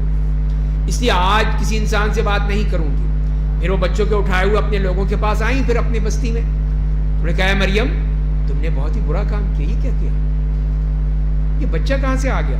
اے ہارون کی بہن، تمہارا باپ کوئی برا آدمی نہیں تھا، تمہاری ماں بدکار نہیں تھی. کہنے کا مقصد یہی ہے کہ تمہارا باپ اتنا نیک آدمی، تمہاری ماں اتنی نیک عورت، اور تم نے یہ کیا. یہ کیا کرتے تو ظاہر بولنا تو تھا نہیں. فاشارت الیہ، آیت نمبر 29 میں تو مریم نے بچے کی طرف اشارہ کر دیا کہ پوچھو اس سے ذرا. اللہ کی طرف سے سارے انتظامات ہو رہے ہیں. لوگوں نے کہا ہم کیسے بات کریں اس سے جو ابھی گود کا بچہ ہے، لیکن بچہ بول پڑا. بچے نے کہا بے شک میں اللہ کا بندہ ہوں، اس نے مجھے انجیل دی ہے، مجھے نبی بنایا ہے، اور جہاں بھی رہوں مجھے بابرکت بنایا ہے، اور جب تک زندہ رہوں مجھے نماز و زکوٰۃ کی وصیت کی ہے، اور مجھے میری ماں کا فرمانبردار بنایا ہے، مجھے سرکش و بدبخت نہیں بنایا ہے. میں پوری طرح ان کی اطاعت کروں گا، اور مجھ پہ اللہ کی سلامتی رہی جس دن میں پیدا ہوا، اور اس دن بھی رہے گی جب میں مروں گا اور جب دوبارہ اٹھایا جاؤں گا. تو عیسی ابن مریم کی یہی حقیقت ہے، یہی وہ حق بات ہے جس میں تم لوگ اختلاف کرتے رہے ہو. یہ ہے حق، یہ ہے اللہ تعالیٰ نے بتا دیا کہ یہ وہ حق ہے، باقی جو کچھ بھی ہے سب وہ غلط ہے، وہ کسی طرح صحیح ہو نہیں سکتا ہے. تو فرمایا کہ اللہ کے لیے مناسب نہیں کہ وہ اپنے لیے کوئی لڑکا بنائے، بیٹا بنائے. جیسے ان لوگوں نے کہہ رکھا ہے کہ عیسیٰ علیہ السلام تو اللہ کے بیٹے ہیں، نعوذ باللہ. وہ ہر عیب سے پاک ہے، جب کسی چیز کا فیصلہ کر دیتا ہے تو صرف اتنا کہتا ہے کہ ہو جا، وہ چیز ہو جاتی ہے فوراً. اسی لیے پھر وہ یہ سوال ہی پیدا نہیں ہوتا کہ یہ کیسے ہو گیا. یہ تو اللہ کا فیصلہ ہے، اور بے شک اللہ ہی میرا اور تمہارا رب ہے، اسی لیے اس کی عبادت کرو، یہی سیدھی راہ ہے. پھر جماعتوں نے آپس میں اس بارے میں اختلاف کیا، اختلاف میں پڑ گئے کہ کوئی کہہ رہا ہے کہ وہ اللہ کے بیٹے ہیں، کوئی کہتے ہیں وہ خود اللہ ہیں، کوئی کہتے ہیں کہ وہ 3 معبودوں میں سے ایک ہیں، 3 ایک اور ایک اور 3 ایک گورکھ دھندا ہے. اور تو یہ ہے، اور جن لوگوں نے کہا وہ اللہ کے بندے ہیں، اس کے رسول ہیں، اس کے روح ہیں، اس کا کلمہ ہے، وہ لوگ ہیں مسلمان، وہ مسلمان ہو گئے. تو لہذا فرمائے کہ پھر تو کافروں نے قیامت کے دن حاضری کے وقت بربادی ہوگی. جس دن لوگ ہمارے سامنے آئیں گے اس دن ان کی سماعت اور بینائی کس قدر تیز ہوگی، لیکن ظالم لوگ آج کے دن کھلی گمراہی میں مبتلا ہیں. وَأَنذِرْهُمْ يَوْمَ الْحَسْرَةِ، اور کافروں کو حسرت کے دن سے ڈرائیے جب فیصلہ صادر ہو جائے گا اور وہ لوگ ابھی غفلت میں ہیں اور ایمان نہیں لاتے ہیں. بے شک زمین اور اس پر رہنے والوں کے ہم وارث ہوں گے، اور وہ تمام ہمارے ہی طرف لوٹائے جائیں گے. تو یہ قیامت کا بھی حوالہ دے دیا کہ اس وقت تمہیں ملے گی جنت، لیکن اگر تمہارے اعمال ہوں گے. اب اس کے بعد حضرت ابراہیم علیہ السلام اور ان کے جو باپ تھے آزر، جو کافر تھے، ان کا واقعہ بیان کیا. وہ تو خام خواہ ہے، یہ میں نے بھی سنا ہے اور کہا ہے باقاعدہ پوری وزارت سے وہ ایک انکوائری آئی اسی بارے میں کہ آپ نے کتاب میں لکھا ہے ٹیکسٹ بک میں کہ وہ باپ تھے. یہ باپ نہیں تھی، چچا تھے. یہی سوال پیدا ہوتا ہے کہ اگر وہ چچا تھے تو باپ نہیں کہہ رہا تھا، چچا کہہ رہا ہے کہ مار دوں گا تجھے، اور باپ کہہ رہا ہاں مار دو. باپ کیوں نہیں بولا اس وقت؟ تو یہ غلط ہے. کیا اللہ تعالیٰ نہیں کہہ سکتے تھے کہ وہ چچا نے کہا اس قال علی ابیہ یا ابتی، یا باپ نے کہا یا انہوں نے باپ سے کہا؟ یہ کہہ سکتے تھے کہ چچا اپنے چچا سے کہا لعمہ، عربی میں عربی کا لفظ ہے عم، چچا کا لفظ عم ہے. تو کیوں نہیں فرمایا؟ نہیں جی باپ کا لیے باپ، چچا بھی باپ ہی ہوتا ہے. تو یہ خام خواہ کی تعبیر ہے. تو لہذا وہ باپ تھے، اور یہی وہ کہہ رہے ہیں، بار بار کہہ رہے ہیں یا ابتی یا ابتی یا ابتی. کتنی دفعہ آیا ہے قرآن. تو پھر ہم کہیں کہ نہیں وہ چاچا جی تھے. وہ چاچا کیسا تھا؟ یہ باپ کیسا تھا کہ چاچا مارنے کو کہہ رہا ہے کہ تجھے ماروں گا، اور باپ کہہ رہا ہے چپ، بول ہی نہیں رہا. تو عجیب ہے یہ بات سمجھ میں نہیں آتی. تو فرمایا کہ وہ بے شک سچے کردار اور نبی تھے جب انہوں نے اپنے باپ سے کہا اے ابا جان، آپ اس طرح کی عبادت ایسے شخص کی، ایسی چیز کی عبادت کیوں کرتے ہیں جو نہ سنتا ہے، نہ دیکھتا ہے، نہ آپ کے کسی کام آ سکتا ہے؟ یہ بت آپ خود بناتے ہیں، اور بنا کر اس لیے کہ وہ بت گر بھی تھے، بت فروش بھی تھے، اور بتوں کی پوجا بھی کر رہے تھے، پجاری بھی تھے. تو اب آپ اس کو رکھتے ہیں، کوئی فائدہ نہیں، کوئی نفع نہیں، نقصان نہیں، تو پھر کیوں آپ ان کی پوجا کرتے ہیں؟ اے ابا جان، میرے پاس وہ علم آیا ہے جو آپ کے پاس نہیں ہے، مجھے اللہ نے وہی بھیجی ہے، اس لیے آپ میری پیروی کیجئے تاکہ میں سیدھی راہ کی طرف آپ کی رہنمائی کروں، آپ کو بتاؤں کہ اللہ نے کیا کہا ہے. اے ابا جان، آپ شیطان کی عبادت مت کیجئے، شیطان بے شک رحمان کا بڑا نافرمان رہا ہے. تو آپ اس کی باتوں میں آ گئے ہیں. یا ابتی، اے ابا جان، مجھے ڈر ہے کہ رحمان کی طرف سے کوئی عذاب نہ آپ کو آ لے، پھر آپ شیطان کے ساتھی بن جائیں گے. اور آیت نمبر 46 میں ان کے باپ نے کہا اے ابراہیم کیا تم میرے معبودوں سے منہ پھیر رہے ہو؟ مانتے نہیں ہو تم انہیں؟ اگر تم باز نہ آئے تو میں تمہیں سنسار کر دوں گا اور تم مجھ سے ایک طویل مدت کے لیے دور ہو جاؤ۔ تو اگر یہ چچا ہے تو وہ کیسے دھمکیاں دے رہا ہے باپ کے وجود میں؟ باپ موجود ہے اور وہ دھمکیاں دے رہا ہے۔ تو ابراہیم نے کہا میں آپ کو سلام کرتا ہوں۔ کتنے ادب سے کہہ رہے ہیں باپ کے ساتھ۔ باپ کافر ہے، بت گر ہے، بت فروش ہے، لیکن بدتمیزی نہیں کی، بڑے آرام سے، سکون سے، ادب سے کہ آپ کو میں سلام کرتا ہوں، اور پھر وعدہ کیا میں اپنے رب سے آپ کے لیے مغفرت کی دعا کروں گا۔ یہ دعا وعدہ بھی کر لیا۔ وہ بے شک مجھ پر بڑا مہربان ہے، اور لوگوں میں تم سب سے جدا ہوتا ہوں اور معبودوں سے بھی جنہیں تم اللہ کے سوا پکارتے ہو، اور میں اپنے رب کو پکاروں گا۔ مجھے امید ہے کہ میں اپنے رب کی پکار، اس کی رحمت سے محروم نہیں رہوں گا، تو لہذا یہ اب میں جا رہا ہوں۔ اس طرح انہوں نے چھوڑ دیا، اس لیے کہ کہا کہ دفع ہو جاؤ، چلے جاؤ یہاں سے۔ باپ نے تو دور کر دیا، تو کہا ٹھیک ہے پھر آپ نہیں چاہتے تو میں نہیں رہتا پھر یہاں۔ بس جب ابراہیم ان لوگوں سے کنارہ کش ہو گئے، ان معبودوں سے بھی جنہیں وہ اللہ کے سوا پوچھتے تھے، تو ہم نے انہیں اسحاق اور یعقوب عطا کیا، بیٹا اور پھر اس کے بعد پوتا، اور ہر ایک نے ہم نے نبی بنایا، اور ہم نے انہیں رحمت سے نوازا، ان کی نیک نامی کو اونچا کیا۔ تو یہ تو حضرت ابراہیم علیہ السلام کا واقعہ بھی بتا دیا، اور جیسے کہ وہ وہاں سے خاندان، گھر بار، شہر چھوڑ کے سب چھوڑ کے بیت المقدس چلے گئے، اور اللہ نے بشارت دے دی کہ بیٹا بھی ملے گا اور پوتا بھی ملے گا یعقوب جیسا، اور پھر وہی انہی سے چلی تھی پھر یہ تمام نسل کہ یعقوب کے بعد یوسف اور اس کے بعد آنے والے۔ تو یہ اللہ تعالیٰ کی طرف سے یہ انعام دیا گیا ان کو۔ اور آپ قرآن میں موسیٰ کا ذکر کیجئے، وہ بے شک اللہ کے چنے ہوئے بندے تھے، رسول اور نبی تھے۔ ہم نے ان طور کے دائیں جانب سے انہیں پکارا، انہیں قریب کر کے سرگوشی کی، اور اپنی رحمت سے ان کے بھائی ہارون کو ان کی خاطر نبی بنا دیا۔ تو یہاں دو آیتوں میں صرف حضرت موسیٰ علیہ السلام کا تذکرہ کر دیا اور ان کے بھائی حضرت ہارون کا۔ اس کے بعد حضرت اسماعیل علیہ السلام کا فرمایا آپ قرآن میں اسماعیل کا ذکر کیجئے، وہ وعدے کے بڑے سچے تھے، رسول و نبی تھے، اپنے گھر والوں کو نماز و زکوٰۃ کا حکم دیتے تھے، وہ اپنے رب کے نزدیک بڑے پسندیدہ تھے۔ آیت نمبر 55۔ اتنے مختصر بیان کیے جا رہے ہیں انبیاء کرام کے لیے۔ وَاذْكُرْ فِي الْكِتَابِ ادریس، اور آپ قرآن میں ادریس کا ذکر کیجئے، وہ بے شک بڑے سچے نبی تھے، اور ہم نے انہیں بہت اونچے مقام پر پہنچا دیا۔ تو یہ ان انبیاء کرام کا مختصر تذکرہ ہے۔ تو یہی وہ انبیاء ہیں جن پر اللہ نے اپنا خاص انعام کیا تھا، جو آدم کی اولاد اور ان کی اولاد سے تھے، جنہیں ہم نے نوح کے ساتھ کشتی پر سوار کیا تھا۔ تو آدم کی اولاد تو رہی نوح علیہ السلام تک، پھر جو سرکش تھے، نافرمان تھے، سارے ڈبو دیے گئے، جو مسلمان تھے بچ گئے۔ اب یہ ان کی اولاد ہے جو کشتی میں سوار ہوئے تھے، اور جو ابراہیم اور یعقوب کی اولاد سے تھے، اور وہ ان میں سے تھے جنہیں ہم نے ہدایت دی تھی، جنہیں ہم نے چن لیا۔ تو فرمائے کہ اذا تتلی علیہم آیات الرحمن خروا سجدا وبکیا، کہ جب ان کے سامنے رحمان کی آیتوں کی تلاوت ہوتی تھی تو وہ سجدہ کرتے ہوئے اور روتے ہوئے زمین پر گر جاتے تھے۔ یہ تھے اللہ کے نیک بندے۔ فخلف من بعدهم خلف اضاعوا الصلاة واتبعوا الشهوات فسوف يلقون غیا۔ تو یہ پھر ان کے بعد ان کی اولاد میں ایسے لوگ آئے جو نماز کو ضائع کر دیا، خواہشات کی پیروی کی، تو وہ قیامت کے دن جہنم کی وادی غی میں جگہ پائیں گے۔ تو اس سے پچھلی آیت میں یہ سجدہ تلاوت ہے۔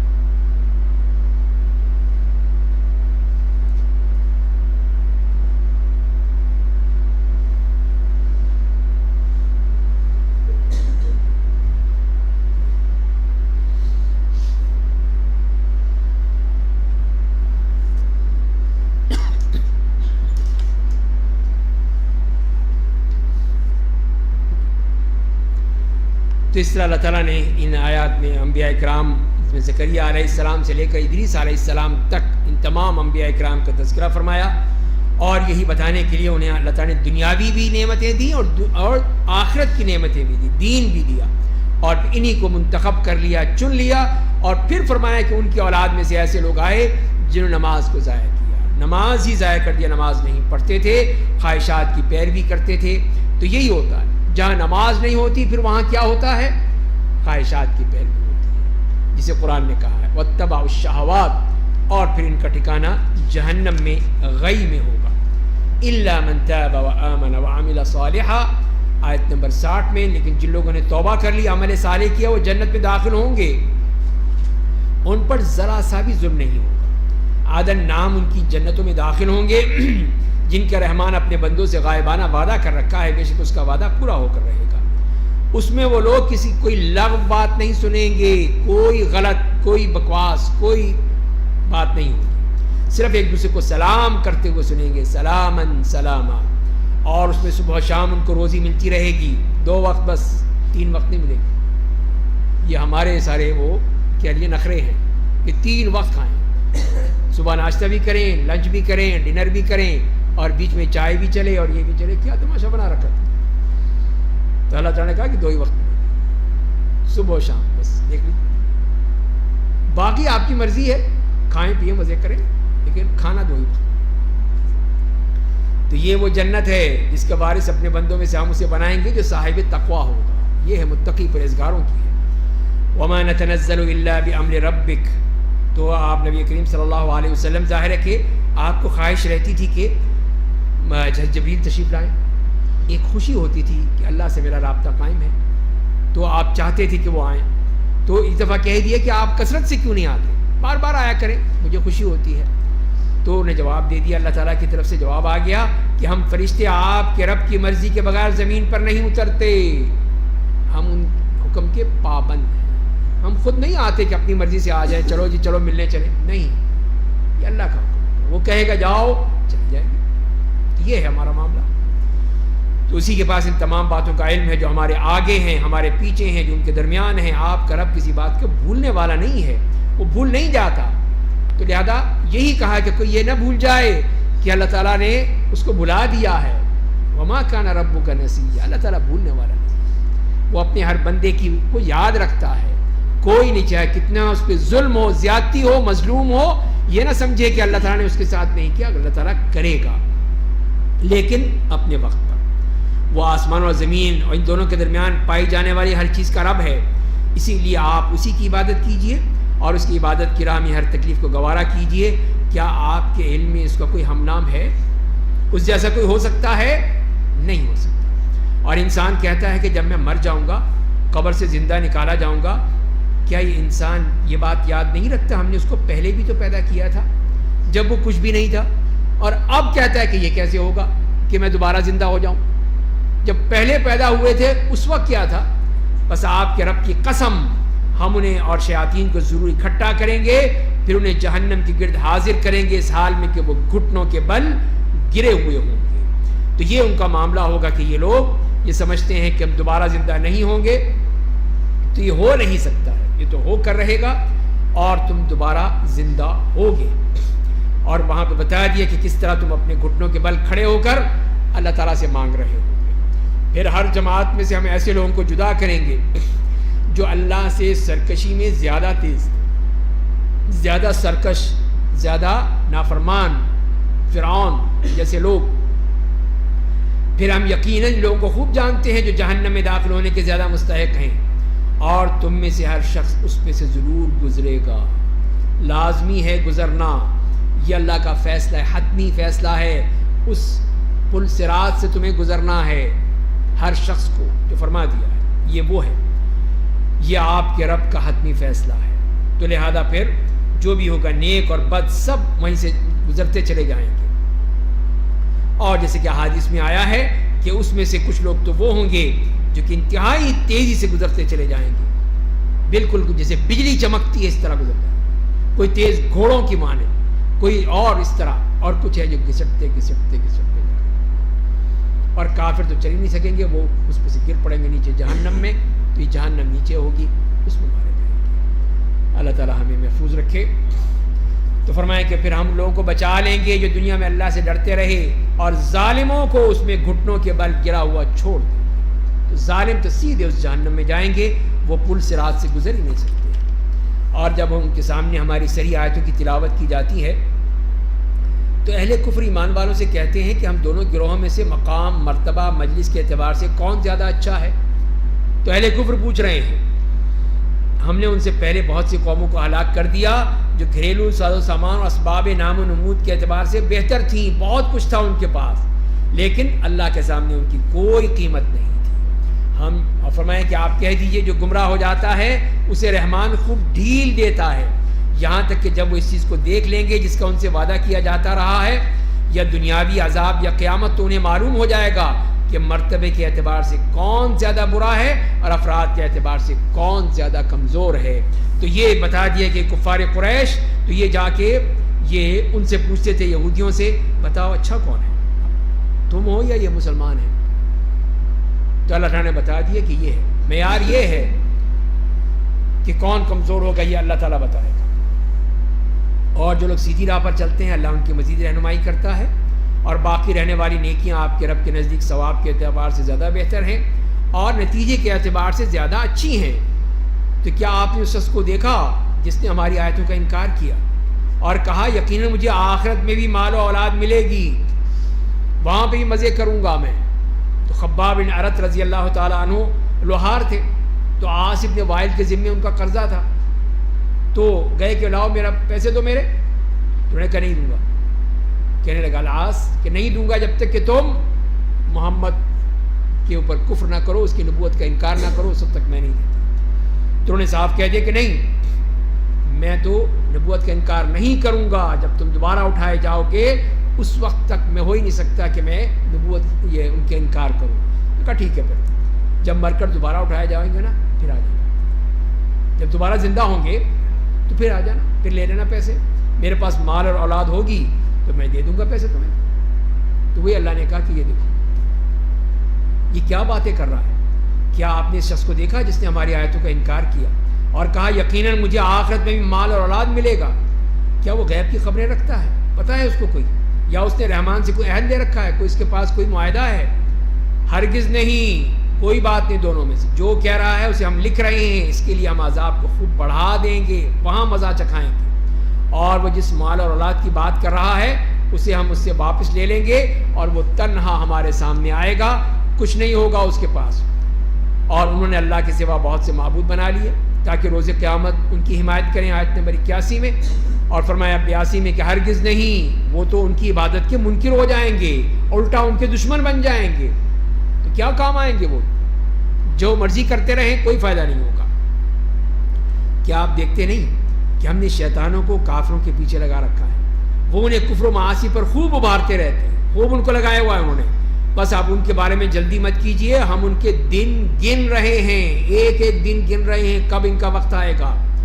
اور جو متقی ہیں ہم متقیوں کو رحمان کے پاس بحیثیت مہمان جمع کریں گے، مہمان ہوں گے، پروٹوکول ہوگا ان کا، اور مجرموں کو جہنم کی طرف پیاسا ہانکیں گے، پیاس کے ساتھ لے جائیں گے جیسے جانوروں کو لے کے جاتا ہے ہانکتے ہوئے۔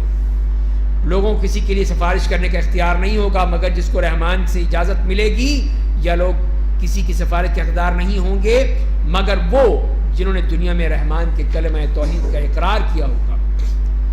وقالوا اتخذ الرحمن ولدا، اور مشرکین کہتے ہیں کہ رحمان نے کسی کو اپنی اولاد بنا رکھا ہے، آیت نمبر 88۔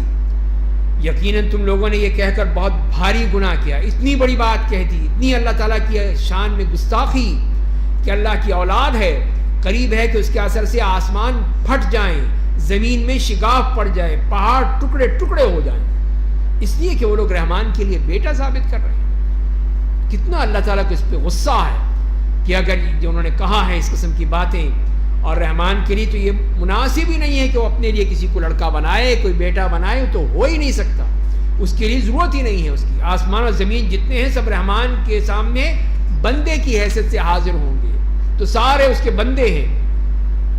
اللہ تعالیٰ نے ان سب کو پوری طرح گن رکھا ہے، ایک ایک کو گن رکھا ہے، اور سب کے سب قیامت کے دن اس کے سامنے تنہا آئیں گے۔ اور اللہ کے نیک بندے، بے شک جو لوگ ایمان لائے، انہوں نے عمل صالح کیا، رحمان ان کی محبت سب کے دلوں میں جاگزی کر دے گا۔ تو یہ اللہ کے نیک بندوں کا انعام کہ لوگ ان سے محبت کریں گے، تو یہ اللہ کی طرف سے. اور جیسے کہ حدیث میں آتا ہے کہ اللہ تعالیٰ کبھی کسی بندے سے محبت کرتے ہیں تو جبریل سے کہتے ہیں کہ میں فلاں سے محبت کرتا ہوں, تم بھی اس سے محبت کرو. تو جبریل علیہ السلام اعلان کر دیتے ہیں اور کہتے ہیں کہ آسمان میں کہ اللہ فلاں سے محبت کرتا ہے, تم سب بھی اس سے محبت کرو. تو اہل ایمان اس سے محبت کرنے لگتے ہیں اور پھر اہل زمین کے دل میں بھی اس کی محبت ڈال دی جاتی ہے. اس طرح وہ سب کا محبوب بن جاتا ہے. وہی چیز یہاں فرما دی کہ اللہ تعالیٰ یہ محبت لوگوں کے دلوں میں ڈال دے گا. بس ہم نے اس قرآن کو آپ کی زبان میں آسان کر دیا ہے تاکہ اس کے ذریعے آپ متقیوں کو جنت کی بشارت دیں اور جھگڑنے والوں کو جہنم سے ڈرائیں. یہ آپ کا کام ہے. آپ اس کتاب کے ذریعے سے لوگوں کو دعوت دیجیے. اور ہم نے ان سے پہلے بہت سی قوموں کو ہلاک کر دیا ہے. کیا آپ ان میں سے کسی کو دیکھتے ہیں؟ کوئی ہے نظر آتا ہے آپ کو ان میں سے؟ یا ان کی کوئی آہٹ سنتے ہیں؟ سب ختم ہو گئے, سب چلے گئے. یہاں یہ سورہ مریم مکمل ہوتی ہے. سورہ طٰہٰ ہے, مکی صورت ہے, اس میں 135 آیات ہیں. بسم اللہ الرحمن الرحیم. طٰہٰ ما انزلنا علیک القرآن لتشقى الا تذکرة لمن یخشى. طٰہٰ, ہم نے آپ پر قرآن اس لیے نہیں نازل کیا تھا کہ آپ تکلیف اٹھائیے. یہ ہرگز مقصد نہیں ہے کہ آپ کو یہ تکالیف ہوں, پریشانیاں ہوں, نہیں. یہ بلکہ اس میں اس آدمی کے لیے نصیحت ہے جو اللہ سے ڈرتا ہے. تو جو اللہ سے ڈرتا ہے وہ نصیحت حاصل کرے گا. بس آپ پریشان کیوں ہوتے ہیں, اتنا دکھ اور اتنی غم کیوں اٹھاتے ہیں؟ اور یہ اللہ کا نازل کرتا ہے جس میں زمین اور اونچی آسمانوں کو پیدا کیا ہے. یہ اس کی کتاب ہے, اس کا کلام ہے. الرحمن علی العرش استوى, اور فرمائیں کہ وہ رحمان مہربان عرش پر مستوی ہے. جو کچھ آسمانوں ہے, زمین میں ہے, جو ان دونوں کے درمیان میں ہے, جو کچھ مٹی میں, سب اسی کا ہے. سب کا خالق وہ ہے, مالک وہ ہے. اگر آپ اونچی آواز سے بات کریں گے تو وہ بے شک خفیہ بات کو بھی جانتا ہے اور اس سے بھی زیادہ پوشیدہ باتوں کو جانتا ہے. چاہے آپ چھپا کر کہیں, خفیہ کہیں, رازداری سے کہیں, اعلان کر کے کہیں, سب کچھ جانتا ہے. کوئی چیز اس سے چھپی ہوئی نہیں ہے. اللہ کے سوا کوئی معبود نہیں. اس کے بہت اچھے نام ہیں, اسماء حسنی ہے, بہترین خوبصورت نام ہے. اور اب یہاں سے حضرت موسیٰ علیہ السلام کا واقعہ بیان کیا گیا. اللہ تعالیٰ سے گفتگو ہی, ہدایات ملی. تو آیت نمبر 9 سے لے کر 47 تک یہ واقعہ ہمیں ملتا ہے. وَهَلْ أَتَاكَ حَدِيثُ مُوسَىٰ, اور کیا آپ کے پاس موسیٰ کے واقعے کی اطلاع ہے؟ جب انہوں نے ایک آگ دیکھی تو اپنے بال بچوں سے کہا کہ تم لوگ ٹھہرو. تو ظاہر ہے کہ اس سے پہلے کا واقعہ ہم دوسری جگہ پڑھتے ہیں اور وہ سورہ قصص میں وہاں آتا ہے کہ وہ جب گئے تھے وہاں سے, اپنے مصر سے نکلے تھے تو ادھر آئے, مدین آئے. مدین میں وہ عورتوں جو کھڑی تھیں ان کو پانی پلایا. پھر وہ اپنے گھر گئیں, باپ نے بلایا کہ ان کو کوئی اجرت دے دیں. پھر ان سے بات چیت کی. انہوں نے کہا کہ میں اپنی بیٹی کی شادی کرنا چاہتا ہوں اس شرط پہ کہ تم 9 یا 10 سال میرے پاس رہو گے. تو اس طرح پھر حضرت موسیٰ علیہ السلام جب وہاں سے فارغ ہوئے, اپنی مدت پوری کر لی, تو اب وہاں سے یہ واقعہ شروع کہ اب اس راستے میں جب کہ وہ واپس اپنے آ رہے ہیں فلسطین, تو وہاں پہ یہ چیز دیکھ رہے ہیں کہ جب انہوں نے ایک آگ دیکھی تو اپنے بال بچوں سے کہا کہ تم لوگ ٹھہرو, میں نے ایک آگ دیکھی, تو شاید میں تمہارے لیے اس میں سے ایک چنگاری لے آؤں یا آگ کے پاس راستے کا صحیح پتہ پا جاؤں. تو بظاہر یہی معلوم ہوتی کہ سردی کی رات تھی, اندھیری رات, سرد ٹھنڈی, اسی لیے پھر انہوں نے چاہا کہ وہاں سے کوئی آگ مل جائے گی, شعلہ مل جائے گا, کچھ گرمائش ہو جائے گی, اور رستہ بھی پوچھ لوں گا کہاں جانا ہے, رستہ بھی بھول گئے تھے. اب جب وہاں پہنچے تو انہیں آواز آئی, اے موسیٰ بے شک میں آپ کا رب ہوں, اپنے جوتے اتار دیجئے, آپ طوا نام کی مقدس وادی میں ہیں. یہ آپ تو یہاں پہنچ گئے ہیں, یہ وادی مقدس طوا ہے اور میں نے آپ کو چن لیا ہے. آپ پر جو وحی کی جاتی ہے اسے غور سے سنیے. اللہ تعالیٰ خود ہم کلام ہو رہا ہے. بے شک میں ہی اللہ ہوں, میرے سوا کوئی معبود نہیں, اس لیے آپ میری عبادت کیجئے اور مجھے یاد کرنے کے لیے نماز قائم کیجئے. تو مجھے ملنے کا ایک ہی طریقہ ہے, وہ نماز ہے. اور بے شک قیامت آنے والی ہے, میں اسے چھپا ہی رکھوں گا تاکہ ہر شخص اس کو کیے کا بدلہ دیا جائے گا. بس آپ کو اس کی فکر سے وہ شخص غافل نہ کر دے جو اس پر ایمان نہیں رکھتا اور اپنی خواہش کی اتباع کرتا ہے, ورنہ آپ ہلاکت میں پڑ جائیں گے. تو لہذا ایسے لوگوں کو چھوڑیے جو کہ دنیا والے ہیں, آخرت سے ان کا کوئی سروکار نہیں ہے. اور اے موسیٰ یہ تمہارے دائیں ہاتھ میں کیا ہے؟ اب یہ بات چیت شروع ہو.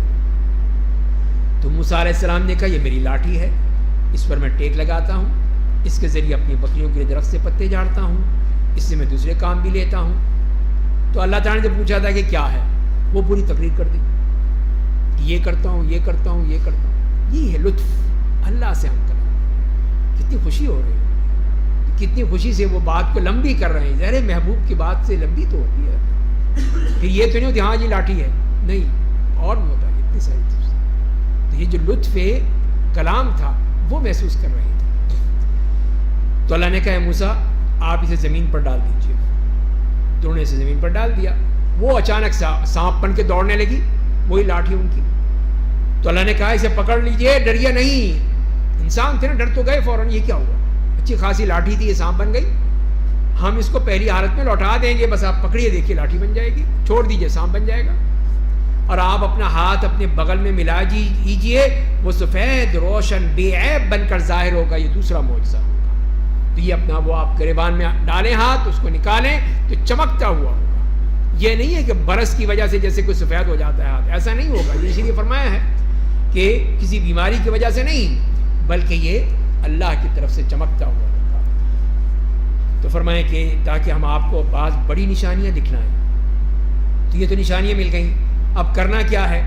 آپ میرا پیغام لے کر جائیں فرعون کے پاس، بات کریں اس سے، بے شک وہ تو حد سے گزر چکا ہے۔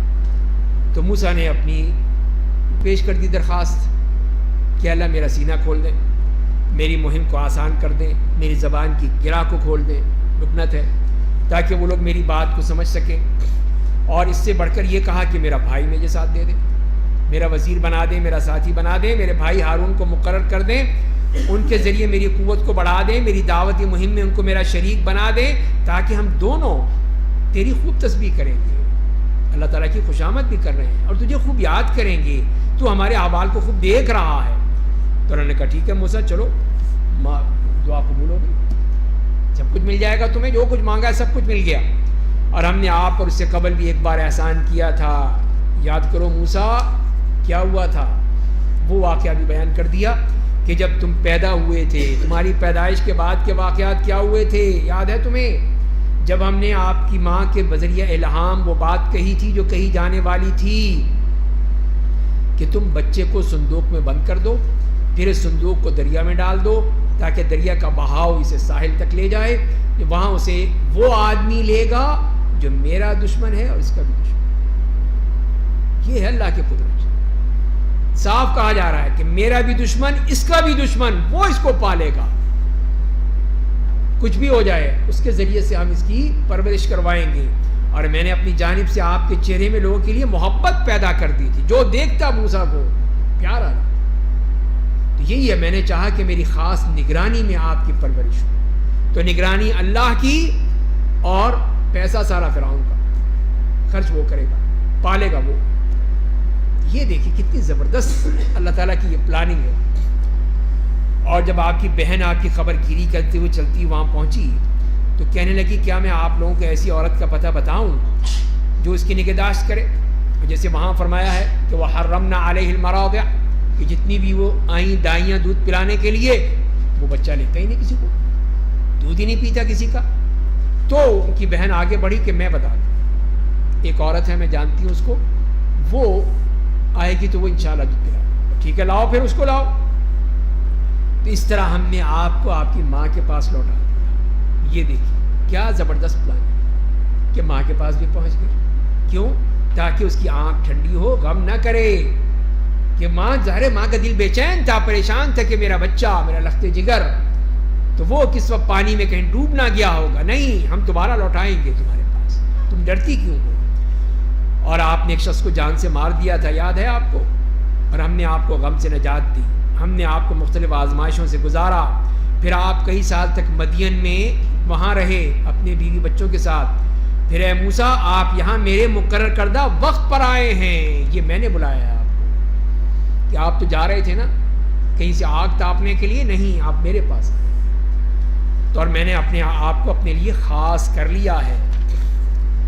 تو اب کیا کرو، جاؤ اب تم، آپ اور آپ کے بھائی دونوں میری نشانیاں لے کر جائیے، اور میری یاد میں کوئی سستی مت کرنا۔ آپ دونوں میرا پیغام لے کر فرعون کے پاس جائیے، بے شک وہ حد سے گزر چکا ہے. یعنی وہ اتنا بڑا سرکش فرعون، لیکن بات کیسے کرنی ہے؟ نرم گفتگو، نرمی سے گفتگو، تو اس میں لوہا بھی موم ہو جاتا ہے. تو جائیے، شاید کہ وہ نصیحت قبول کر لے یا اس کے دل میں اللہ کا خوف آ جائے. تو دونوں بیچارے گھبرا گئے. انہوں نے کہا ہمارے رب ہمیں ڈر ہے کہ ہم پر زیادتی نہ کر دے، کچھ مار نہ دے، کچھ یہ نہ کر دے، وہ نہ کر دے، یا تیرے حق میں مزید سرکشی نہ کرنے لگے اور اکڑ جائے، پھر کیا کریں گے ہم؟ اللہ نے کہا تم دونوں ڈرو نہیں، میں تمہارے ساتھ ہوں. ڈر کس بات کا ہے؟ بے شک میں سب کچھ سنتا ہوں، دیکھتا ہوں، تو پھر میں جب ہوں تو پھر تم ڈرنے کی کیا بات؟ جاؤ تم. تو فرمایا کہ بس تم دونوں کے پاس جاؤ، اس کے پاس، اور کہو کہ ہم دونوں تمہارے رب کے پیغام بر ہیں، اس لیے ہمارے ساتھ بنی اسرائیل کو جانے دو، انہیں عذاب مت دو، اور ہم تمہارے پاس رب کا معجزہ لے کر آئے ہیں، ایسے نہیں آ گئے ہیں، کچھ ہے ہمارے پاس. اور سلامتی اس آدمی پر جو رائے حق کی پیروی کرے، بے شک ہم پر وہی آئی ہے کہ اللہ کا عذاب اس پر نازل ہوگا جو حق کو جھٹلائے گا اور اس کی روح گردانی کرے گا. تو فرعون نے پوچھا ہے موسیٰ یہ تمہارا رب ہے کون؟ تو موسیٰ نے کہا ہمارا رب وہ ہے جس نے ہر چیز کو پیدا کیا ہے، پھر دنیا میں رہنے کے لیے اس کو رہنمائی کی ہے. تو فرعون نے پوچھا تو گزشتہ مشرک قوموں کا انجام کیا ہوگا؟ وہ تو ویسے ہی مر گئے شرک کرتے ہوئے. تو موسیٰ نے کہا ان کے انجام کا علم میرے رب کے پاس ایک کتاب میں ہے، میرا رب نہ غلطی کرتا ہے نہ بھولتا ہے. تو وہ بھولے گا نہیں ان کو، وہ بھی پکڑے جائیں گے. تو اس کی دلائل بھی دے دی کہ جس نے زمین کو تمہارے واسطے بچھونا بنایا، تمہارے اس میں چلنے کے راستے بنائے، آسمان سے بارش نازل کی، بس ہم نے اس کے ذریعے مختلف قسم کے پودے نکالے، خود بھی کھاؤ، اپنے چوپاؤں کو بھی کھلاؤ، بے شک اس میں عقل والوں کے لیے نشانیاں ہیں. تو ذرا سوچو سمجھو غور کرو، یہ اللہ کی نشانیاں تمہارے سامنے ہیں. منہا خلقناکم وفیہا نعیدکم، ہم نے تم سب کو زمین سے پیدا کیا اور اسی میں تمہیں لوٹا دیں گے اور دوسری بار اسی سے تمہیں نکالیں گے. اور ہم نے اسے اپنی تمام نشانیاں دکھائی، لیکن اس نے ان سب کو جھٹلا دیا، حق بات کو منکر ہو گیا، مانتا ہی نہیں تھا، کسی بات کو نہیں مانا. تو فرعون نے کہا ہے موسیٰ کیا تم ہمارے پاس اس لیے آئے ہو کہ اپنے جادو کے ذریعے سے ہمیں ہماری سرزمین سے نکال دو؟ تو یہ ایک تو جادو ہے، دوسرا یہ ہے کہ تمہارا مقصد کچھ اور ہے، تم یہاں پہ قبضہ کرنے آئے، ہمیں نکال دو گے اور قبضہ کر لو گے. تو بس ہم یقیناً تمہارے مقابلے کے لیے اسی جیسا جادو لے آئیں گے، بس ہم اور تمہارے درمیان شہر کے وسط میں مقابلے کا ایک وقت مقرر کر لو جس کی ہم میں سے کوئی خلاف ورزی نہ کرے. تو موسیٰ نے کہا ٹھیک ہے، تمہارا وقت عید کا دن ٹھہرا، لوگوں کو دن چڑھے جمع ہو جانا چاہیے. اور پھر فرعون اٹھ کر چلا گیا، اپنے تمام داؤ پیچ جمع کر کے دوبارہ آیا. تو یہ طے ہو گیا کہ ہاں مقابلہ ہوگا سب کے سامنے، برسر عام پوری دنیا دیکھے گی. تو یہ سارے جو ہیں جادوگر بلائے جائیں گے، پورے ملک سے جادوگر آئیں گے اور وہ اپنا جادو پیش کریں گے، حضرت موسیٰ علیہ السلام اپنا معجزہ پیش کریں گے، اور پھر دیکھیں گے کون جیتتا ہے.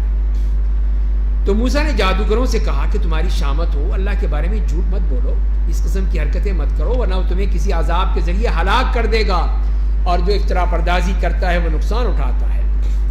تو وہ اپنے معاملے میں آپس میں اختلاف کرنے لگے اور سرگوشی کرنے لگے کہ یہ کیا کہہ رہا ہے، لیکن دعوت تو دینی تھی. تو حضرت موسیٰ علیہ السلام نے دین کی دعوت دی ان کو کہ دیکھو تم سب یہ اس طرح کی باتیں کر رہے، افتراء پردازی. تو وہ اپنے معاملے میں آپس میں اختلاف کرنے لگے اور سرگوشیاں کرنے لگے.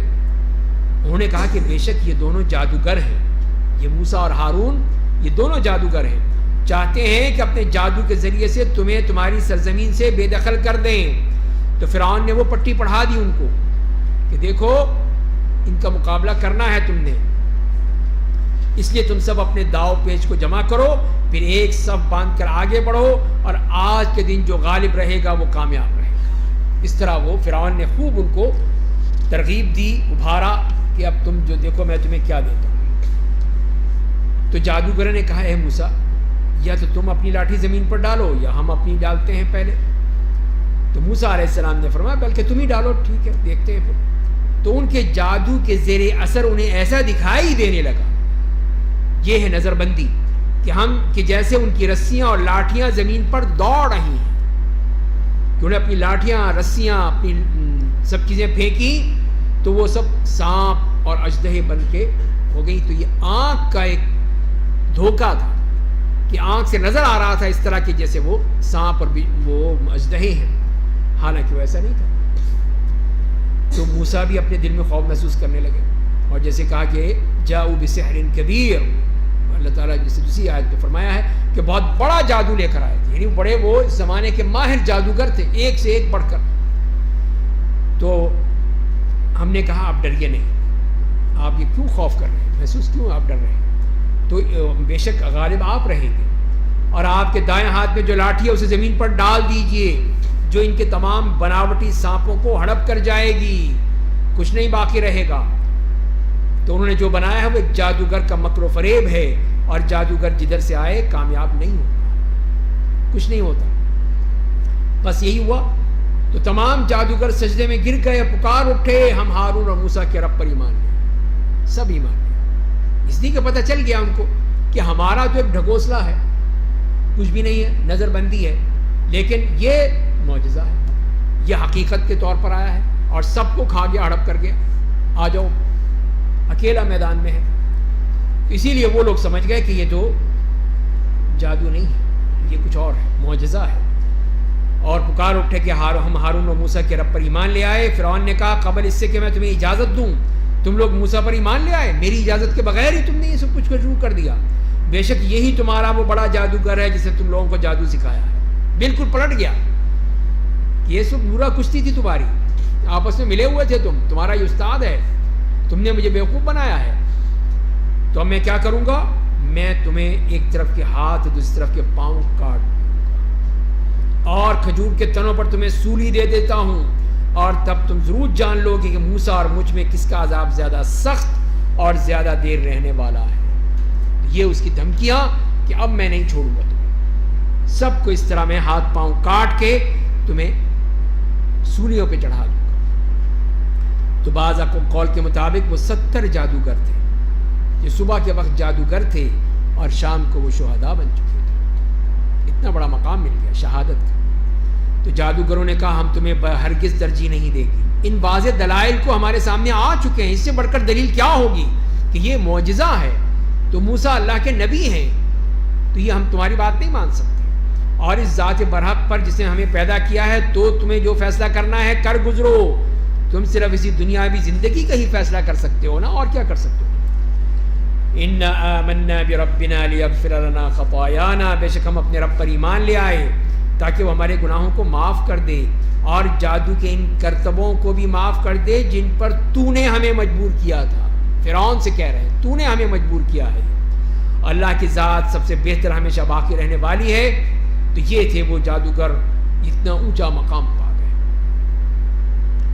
تو فرمایا کہ بے شک جو شخص قیامت کے دن اپنے رب کے سامنے مجرم کی حیثیت سے آئے گا، اس کا ٹھکانہ جہنم ہوگا، اس میں نہ وہ مرے گا نہ زندہ رہے گا، نہ زندگی ہے کہ زندگی کہا جا سکے اس کو، نہ موت ہے کہ اس کو موت کہا جا سکے، اس لیے کہ وہ تو عذاب ہے، اس عذاب میں نہ موت ملے گی نہ زندگی۔ اور جو شخص کے سامنے مومن کی حیثیت سے آئے گا، عمل صالح کیے ہوگا، تو انہیں بلند درجات ملیں گے، عدن نام کی جنتیں ملیں گی جن کے نیچے نہریں جاری ہوں گی، ان میں وہ ہمیشہ کے لیے رہیں گے، اور جو گناہوں سے پاک ہوتا ہے اسے ایسا ہی بدلہ ملتا ہے۔ اور ہم نے موسیٰ کو وحی بھیجی کہ آپ میرے بندوں کو لے کر رات کے وقت نکل جائیے، راتوں رات نکل جائیے یہاں سے، اس لیے کہ اب معاملات بڑھتے جا رہے ہیں، دشمنی بڑھے گی، تو وہ اور کہے گا یہ دیکھو اتنی بڑی مجھے ذلت اٹھانی پڑی سب کے سامنے کہ میرا جادو جو تھا سارا برباد ہو گیا، اور یہ موسیٰ جو ہے وہ کامیاب ہو گیا، تو اب اور بڑا دشمن بن گیا۔ تو اللہ تعالیٰ نے حکم دیا کہ آپ نکل جائیے، پھر اپنی لاٹھی کے ذریعے سمندر میں ان کے لیے ایک خشک رستہ بنا لیجئے، آپ نہ پکڑے جانے سے ڈریے گا نہ دل میں کسی اور خوف کو جگہ دیجیے گا، ڈرنے کی ضرورت نہیں، انہیں آنے دیں آپ، بس آپ چلیں سیدھے۔ بس فرعون نے اپنی فوجوں کے ساتھ ان کا پیچھا کیا، تو دریا کی موجوں نے انہیں اپنی لپیٹ میں لے لیا، فرعون نے اپنی قوم کو گمراہ کر دیا، انہیں سیدھی راہ پر نہ ڈالا۔ تو یہاں پر یہی صرف بتایا گیا کہ وہ پھر پیچھے پیچھے آ رہا تھا، اور ادھر حضرت موسیٰ علیہ السلام نے جب لاٹھی ماری اس میں چشمے، اس میں راستے کھل گئے، وہ بھی خشک راستے جیسے قرآن کہہ رہا ہے، اور پھر وہ نکل گئے۔ اور جب فرعون نے دیکھا، اس نے کوئی سوچا بھی نہیں، فوراً کہا چلو۔ جب پہنچ گئے، اللہ تعالیٰ نے کہا کہ سمندر سے کہ آ جاؤ اپنی اصل حالت میں آ جاؤ، سب کو ڈوبو، کوئی نہیں بچا۔ تو اللہ تعالیٰ نے پھر اس نعمت کا تذکرہ فرمایا بنی اسرائیل پر، فرمایا اے بنی اسرائیل ہم نے تمہیں تمہارے دشمن سے نجات دی، فرعون جیسا دشمن، تم سے کوہ طور کے دانی جانب آنے کا وعدہ لیا، تمہارے لیے من و سلوہ نازل کیا اور کہا کہ ہم نے تمہیں جو عمدہ چیزیں روزی کے طور پر عطا کی انہیں کھاؤ اور اس بارے میں حد سے تجاوز مت کرو ورنہ تم پر میرا غضب نازل ہوگا، اور جس پر میرا غضب نازل ہو جاتا ہے وہ بچتا نہیں ہے، وہ ہلاک ہو جاتا ہے، اور میں بے شک بہت بڑا معاف کرنے والا ہوں اسے جو توبہ کرتا ہے، ایمان لاتا ہے اور نیک عمل کرتا ہے اور پھر سیدھی راہ پر چلتا رہتا ہے۔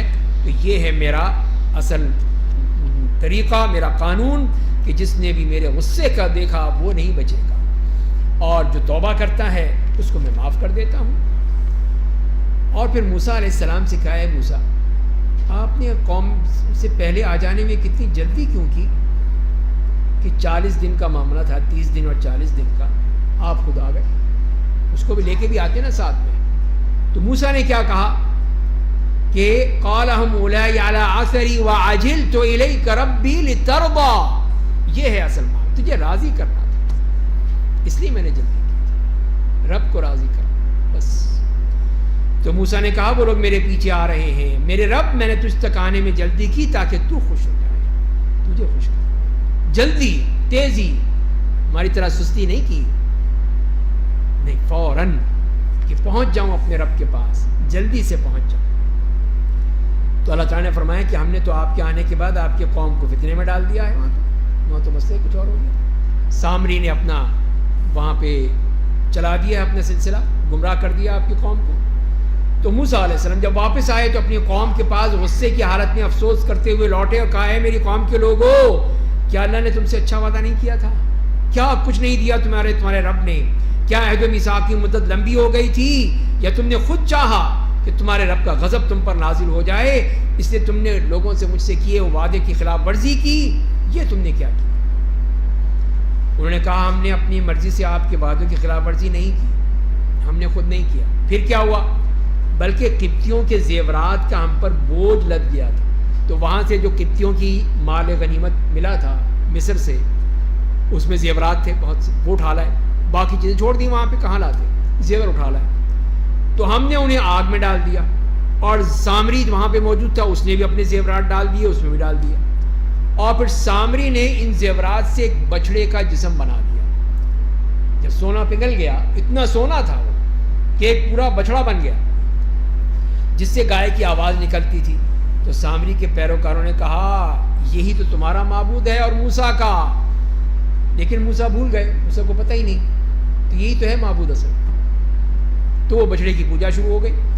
تو کیا وہ دیکھتے نہیں ہیں کہ وہ بچڑا ان کی کسی بات کا جواب نہیں دیتا ہے، انہیں نفع نقصان پہنچانے کی قدرت رکھتا ہے؟ اور ہارون نے تو انہیں اس سے پہلے خبردار کر دیا تھا، یہ نہیں کہ ہارون علیہ السلام چپ بیٹھے تھے کہ کرنا ہے کرتے رہو، نہیں، انہیں کہا ہے میری قوم کے لوگوں تم بچڑے کے ذریعے فتنے میں پڑ گئے ہو، بے شک تمہارا رب رحمان ہے، وہ ہے تمہارا رب، یہ نہیں ہے، یہ بچڑا تمہارا رب نہیں ہے، چھوڑ دو اس کو۔ تو بس تم لوگ میری پیروی کرو، میرا حکم مانو، میری بات سن لو۔ تو وہ سمجھاتے رہے، بتاتے رہے ان کو کہ یہ شرک کر رہے ہو، تم کیوں اس کی پوجا کر رہے ہو؟ تو سامریوں نے کہا ہم تو اسی بچڑے کی عبادت پر جمے رہیں گے، ہم تو نہیں مانتے، جب موسیٰ آئے گا پھر دیکھیں گے، ہم اسے آنے دو۔ تو موسیٰ علیہ السلام نے کہا ہے ہارون آپ نے جب ان سب کو گمراہ ہوتے دیکھا تو کس چیز نے آپ کو روک دیا؟ کیا آپ میرے پیچھے نہ آئے؟ کیا آپ نے میرے حکم کی مخالفت کی؟ یہ کیا کیا آپ نے؟ میں نے تو آپ کو کہہ کے گیا تھا۔ تو ہارون نے کہا ہے میری ماں کے بیٹے، میری ماں جائے تم میری داڑھی اور سر مت پکڑو، مجھے ڈر ہوا تم کہو گے میں نے بنی اسرائیل کے درمیان تفریق پیدا کر دی اور کہو گے کہ تم نے میرے حکم کا انتظار نہیں کیا۔ اسی لیے حضرت موسیٰ علیہ السلام تو غصے میں پوری طرح مشتعل ہو گئے، ان کے سر کے بال اور داڑھی بال کے پڑھ کے جھنجھوڑ دیا کہ ہارون یہ کیا کر دیا، شرک کر دیا، میں اس کو ختم کر رہا ہوں اور تم نے دیکھا ہی نہیں۔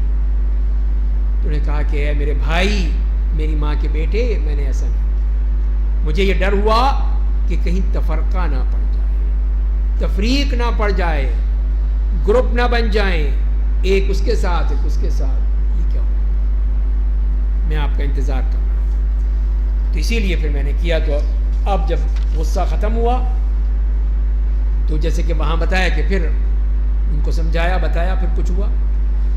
اور یہاں پہ فرمایا کہ موسیٰ نے کہا اے سامری تمہارا کیا معاملہ ہے, تم بتاؤ تم نے یہ حرکت کیوں کی؟ تو اس نے کہا کہ میں نے وہ چیز دیکھ لی تھی جو اوروں نے نہیں دیکھی تھی. تو میں نے جبریل کے پاؤں تلے ایک مٹھی مٹی لے لی, پھر اسے بچھڑے کے ڈھانچے میں ڈال دیا, اور میرے نفس نے مجھے اچھی طرح یہ سمجھا دیا کہ یہ بہت اچھی بات ہے, کرو اس طرح. تو ظاہر ہے کہ یہ منافق تھا.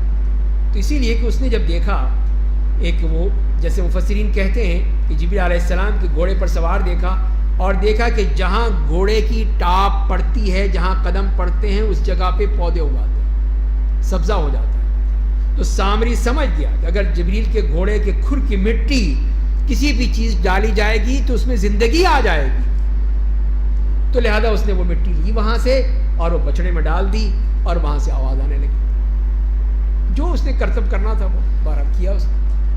تو کہنے کہ یہ میں نے کیا تھا, یہ میں نے دیکھ لیا, جو لوگوں نے نہیں دیکھا, کسی کو نہیں پتہ چلا یہ کیا ہو رہا ہے, میں نے دیکھ لیا تھا.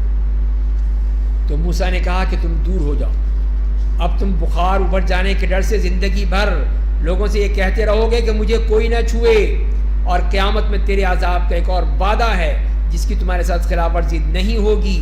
اور اپنے معبود کو دیکھو جس کی عبادت پر تم جمع ہوئے تھے, ہم اسے یقیناً جلا دیں گے, پھر اس کی راکھ دریا میں بکھیر دیں گے.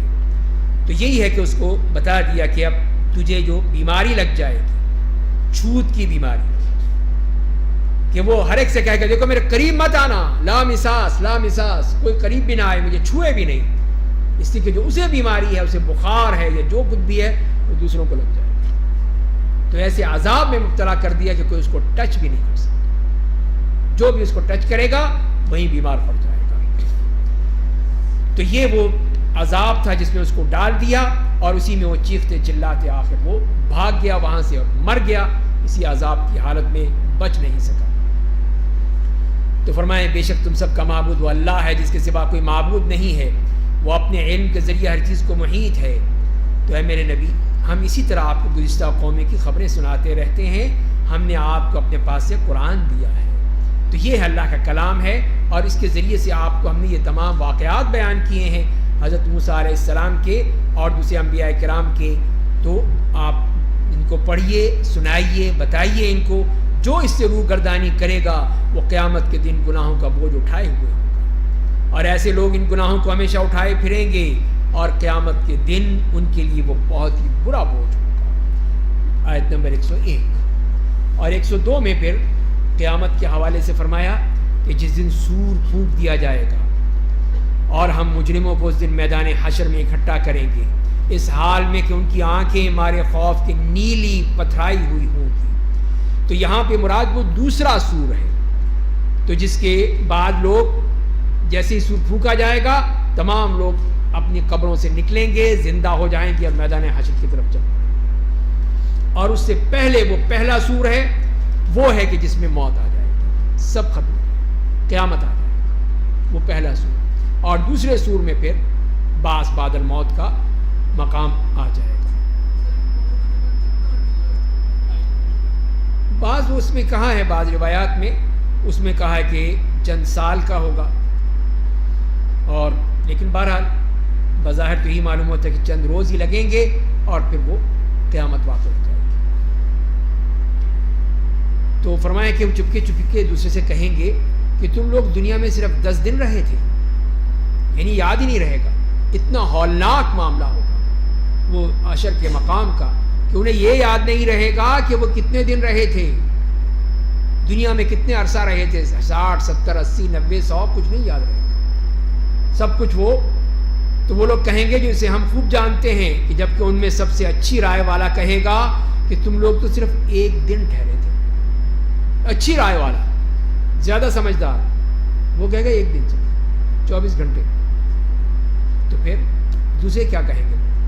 اور لوگ آپ سے پہاڑوں کے بارے میں سوال کرتے ہیں, آپ کہہ دیجئے میرا رب انہیں ریزہ ریزہ کر کے اڑا دے, سب ختم ہو جائیں گے. یہ پہاڑ اتنے اونچے, یہ سب ریزہ ریزہ ہر کے سب کچھ ختم ہو جائے گا. پھر زمین کو صاف میدان بنا کر چھوڑ دے گا, زمین ایک دم چٹیل میدان, نہ اس میں آپ کوئی کجی دیکھیے گا نہ کوئی ٹیلا, نہ کوئی پہاڑ ہے، نہ ٹیلا ہے، نہ اونچی جگہ ہے، نہ نیچی ہے، سب برابر وہ ہے جہاں پہ یہ حشر کا مقام ہوگا۔ اس دن وہ لوگ پکارنے والے کے پیچھے ہو لیں گے، ذرا بھی انحراف نہیں کریں گے، اور رحمان کے روب سے وہ تمام آوازیں بند ہو جائیں گی، بس آپ ہلکی آہٹ کے سوا کچھ بھی نہیں سنیں گے۔ حشر کی مقام کہ اس وقت جب وہ ہوگا تو کیا دبدبا ہوگا، اللہ کا روب، خوف کہ کوئی آہٹ بھی محسوس نہیں ہوگی، کسی کی ہمت نہیں ہوگی کچھ بول بھی سکے۔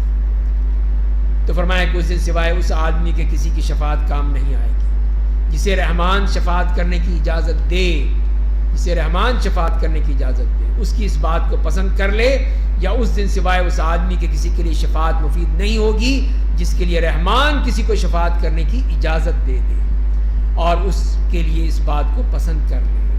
تو یہ ہے وہ شفاعت کا بھی یہاں پر وہ فلسفہ بتا دیا، عقیدہ بتا دیا کہ دونوں باتیں الا من اذن له الرحمن ورضی له قولا، اجازت، رضامندی، دونوں شرطیں یہاں برابر آ گئی، ساتھ ساتھ آ گئی کہ دونوں کے لیے، ایک تو وہ ہے جو شفاعت کرنے والا ہے، اور ایک وہ ہے جس کے لیے شفاعت کی جا رہی ہے، شافع اور مشفوع۔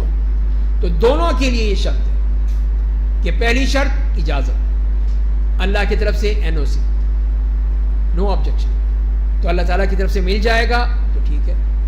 یہ نہیں ہے کہ نہیں جی ہمارے پیر صاحب بڑے پہنچے ہوئے ہیں، ہم ان کی پوچھل پڑھ کے پیچھے پیچھے چلے جائیں گے سیدھے جنت میں، یہ نہیں ہوگا، یہ کوئی ڈرامے نہیں چلتے وہاں پہ۔ تو وہاں تو یہ ہے خود نبی کریم صلی اللہ علیہ وسلم جو ہیں وہاں پر اللہ تعالیٰ کے سامنے سجدہ ریز ہوں گے، اس سے اب حمد و ثنا بیان کریں گے، اور پھر اللہ تعالیٰ کہیں گے اچھا سر اٹھاؤ، جو مانگتے ہو ملے گا، جس کی سفارش کرو گے قبول کی جائے گی، جاؤ پھر آپ سفارش کرو۔ یہ نہیں کہ فوراً سفارش کو شروع کر دیں، تو یہ اللہ کا قانون ہے، اس کا دستور ہے، تو وہ اس کے مطابق سب کچھ ہوگا، اپنی مرضی سے نہیں ہوگا جیسے ہم نے سمجھ لیا ہے کہ نہیں جو مرضی کرتے رہو بس شفاعت ہو جائے گی، سب کچھ مل جائے گا۔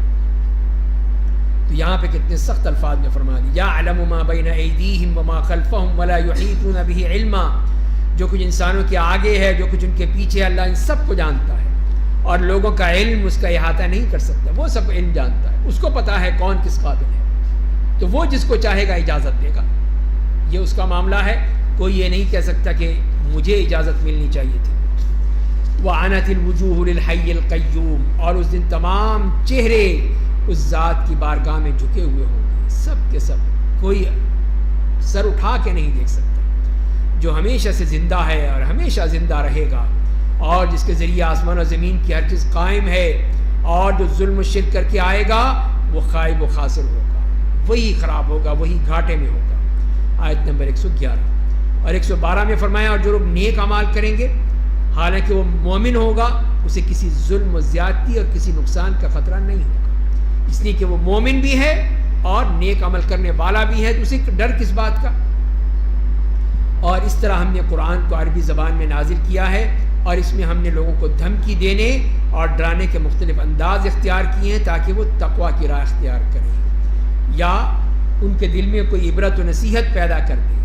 تو یہ ہے قرآن کا کہ عربی زبان میں نازل کیا ہے، جو اس کی زبان تھی ان لوگوں کی، تو اللہ تعالیٰ نے کا قانون یہی کہ جس قوم کی جو زبان ہوتی ہے اسی کے مطابق کتاب نازل کی جاتی ہے، تو قرآن کو بھی عربی زبان میں نازل کیا تاکہ وہ اس کو سمجھ سکیں اور پھر ان کے دل میں عبرت اور نصیحت پیدا ہو۔ بس بہت ہی عالی شان والا ہے وہ اللہ، سارے جہاں کا بادشاہ ہے، اور آپ قرآن کو یاد کرنے کی جلدی مت کیجئے، اس سے قبل کہ آپ پر اس کی وحی پوری ہو جائے، اور دعا کیجئے کہ میرے رب مجھے اور زیادہ علم دے۔ تو نبی کریم صلی اللہ علیہ وسلم جو ڈرتے تھے کہیں کوئی بات رہ نہ جائے، تو جلدی جلدی اس کو یاد کرنے کی کوشش کرتے تھے، اسی لیے اللہ تعالیٰ نے یہاں پہ بھی فرمایا کہ آپ قرآن کو یاد کرنے میں جلدی مت کریں، اور سورہ قیامہ میں بھی فرمایا کہ لا تحرک بہ لسانک لتعجل بہ ان علینا جمعہ وقرآنہ، کہ اے نبی آپ قرآن کو جلدی جلدی یاد کرنے میں اپنی زبان مت ہلائیے، مت حرکت دیجیے، یہ ہمارا کام ہے، ہم آپ کے سینے میں آپ جمع بھی کر دیں گے اور آپ پڑھوا بھی دیں گے، تو آپ سنتے رہیے، بس جو جبریل پڑھیں آپ سنتے رہیے، اور پھر ہم دیکھیں ہم آپ سے زبان سے نکلوا دیں گے اس کو. تو لہذا پھر جلدی کی ضرورت نہیں ہے. اور پھر دعا کرتے رہیے وقل رب زدنی علما, کہ میرے رب مجھے زیادہ علم دے اور زیادہ علم دے. تو علم کا اضافہ مانگا ہے. اس کے بعد پھر یہاں پہ بھی حضرت آدم علیہ السلام کا اور شیطان کا یہ واقعہ مل گیا, اور ہم نے اس سے پہلے آدم سے عہد و پیمان لیا تھا تو وہ بھول گئے. ان سے کہا تھا کہ دیکھیں جنت میں جائیں, کھائیں پئیں, مزے کریں, لیکن درخت کے پاس مت جانا, لیکن بھول گئے. تو ہم نے ان کے ارادے میں پختگی نہیں پائی. جب ہم نے فرشتوں سے کہا تم سب آدم کو سجدہ کرو, تو ابلیس کے سوا سب نے سجدہ کیا, اس نے انکار کر دیا, وہ نہیں مانا. تو یہ تو ہم نے کہا اے آدم بے شک یہ ابلیس تمہارا اور تمہاری بیوی کا دشمن ہے, اس کو دوست مت سمجھنا. اس کی دوستی میں تم نے اس کی بات مان لی نہیں, یہ تمہارا دشمن ہے. ایسا نہ ہو کہ جنت میں تم کو جنت سے نکال دے, پھر تم تکلیف اٹھاتے پھرو گے. جنت کی یہ چیزیں نہیں ملیں گی. جنت میں نہ تمہیں کبھی بھوک لگے گی, نہ تم ننگے ہوگے. بھوک تو ہے ہی نہیں وہاں پر, کھانا بھی 2 وقت کا ہے, تو بھوک کہاں لگے گی, بھوک بھی نہیں لگے گی. ایسا اللہ تعالیٰ کی طرف سے انتظام ہے. ہر چیز جو ہے یہاں پہ وہ اس قسم کی گندگی کا تصور ہی نہیں جو دنیا میں ہے ہمارے ساتھ, وہ سب ختم ہو جائے گا. ایک پسینہ آئے گا سب کو نکل جائے گا, ڈکار آ جائے گا, ہضم ہو جائے گا بغیر کسی اور وہ ہاضمے کے چورن کے, ہر چیز ہضم بھی ہو جائے گی. تو یہ اللہ کا انتظام وہاں پر ہے. اسی لیے فرمایا کہ جنت میں نہ تمہیں کبھی بھوک لگے گی, نہ تم ننگے ہوگے, نہ اس میں تمہیں پیاس لگے گی, نہ تم دھوپ میں رہو گے. ہر طرف ہی سایہ سایہ ہے, مزے ہی مزے ہیں. تو شیطان نے پھر وہاں پہ اپنا چال چلی, اس کے دل میں وسوسہ پیدا کیا اور کہا اے آدم کیا میں تمہیں وہ درخت بتاؤں جسے کھا کر تم جنت میں ہمیشہ رہو گے, ہمیشہ کے لیے, خالدین فیہا, اور کبھی پرانی نہ ہونے والی حکومت پالو گے. تو پس تم دونوں نے اس پر درخت میں سے کھا لیا, نہیں مانی بات میری, شیطان کی بات مان لی, اور کھاتے ہی کیا ہوا, دونوں کی شرمگاہیں کھل گئیں, اور وہ دونوں جنت کے پتے لے کر اپنے جسموں پر چپکانے لگے, اور آدم نے اپنے رب کی نافرمانی کی تو گمراہ ہو گئے, رستہ چھوڑ دیا, اللہ کی راہ سے بھٹک گئے. پھر ان کے رب نے انہیں چن لیا تو ان کی توبہ قبول کر لی, انہیں راہ راست پر ڈال دیا. یہ ہے انسان کہ وہ توبہ کرتا ہے, استغفار کرتا ہے, اللہ تعالیٰ قبول کر لیتے ہیں, اور ان کی توبہ قبول ہو گئی. تو اللہ نے کہا تم دونوں جنت سے نیچے زمین پر چلے جاؤ, تم میں سے بعض کے دشمن ہوں گے, بس اگر تمہارے پاس میری طرف سے ہدایت آئے تو جو شخص میری ہدایت کی اتباع کرے گا وہ دنیا میں گمراہ نہیں ہوگا اور نہ آخرت میں تکلیف اٹھائے گا. تو لہذا یہ ہے میرا قانون, میرا دستور, کہ جو بھی اب اس ہدایت کے مطابق چلے گا کوئی گمراہی نہیں, کوئی تکلیف نہیں, بلکہ وہ کامیاب ہی کامیاب ہوگا. اور جو شخص میری ہدایت سے, میری یاد سے روگردانی کرے گا تو وہ دنیا میں تنگحال ہوگا. قیامت کے دن اسے اندھا اٹھائیں گے, اندھا کر کے اٹھائیں گے, اور وہ کہے گا میرے رب تو نے مجھے اندھا کیوں اٹھایا, دنیا میں تو میں خوب دیکھنے والا تھا. تو یہ کیا ہوا؟ تو یہی ہے کہ اللہ سے جو اللہ کے دین سے اعراض کرتا ہے اور یہ نیک عمل چھوڑ دیتا ہے تو اللہ تعالیٰ اسے عمل بد کا اس کو ضرور بدلہ دیتے ہیں. تو تنگی آتی ہے, روزی کی کشادگی کے باوجود سکون و اطمینان چھن جاتا ہے, مرنے پر اس کی قبر تنگ ہو جاتی ہے, اور برزخ کی زندگی بھی اس کی شقاوت اور بدبختی ہوتی ہے, اور قیامت کے دن اندھا کر کے اٹھاتا ہے, اسی لیے کہ اس نے اللہ کی کتاب کو پڑھا نہیں, دیکھا نہیں, سمجھا نہیں. تو اسی لیے فرمایا کہ اللہ کہے گا اسی طرح تمہارے پاس میری آیتیں آئی تھیں تو تم نے انہیں بھلا دیا تھا, اور اسی طرح آج تم بھلا دیے جاؤ گے. جاؤ, کوئی تعلق نہیں اب میرا تم سے. اور جو حد سے تجاوز کرتا ہے, اپنے رب کی آیتوں پر ایمان نہیں لاتا ہے, اسے ہم ایسا ہی بدلہ دیا کرتے ہیں. اور یقیناً آخرت کا عذاب زیادہ سخت اور طویل مدت تک باقی رہنے والا ہے. تو اس طرح اس کو 2 عذاب دے دیے اس کو. ایک تو یہ ہے کہ تنگی, رزق کی تنگی, کشادگی کے باوجود اگر ہو بھی تو ایمان اور اطمینان ختم, اور آخرت میں اندھا بن کے اٹھایا جائے. 2 عذاب اس کو بتا دیے. کیا انہیں اس بات سے ہدایت نہیں ملی کہ ہم نے ان سے پہلے بہت سی قوموں کو ہلاک کر دیا جن کے گھروں میں اب یہ لوگ چل پھر رہے ہیں؟ بے شک اس میں عقل والوں کے لیے نشانیاں ہیں.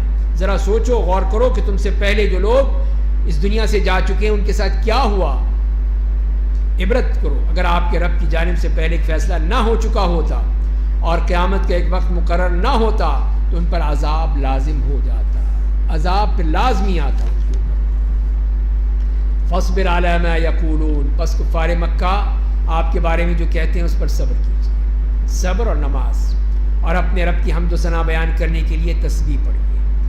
آفتاب طلوع ہونے سے پہلے اور اس کے غروب ہونے سے پہلے رات کے کچھ اوقات میں بھی تسبیح پڑھیے، اور دن کی ابتدا اور انتہا کے وقت بھی، تاکہ آپ خوش رہیے۔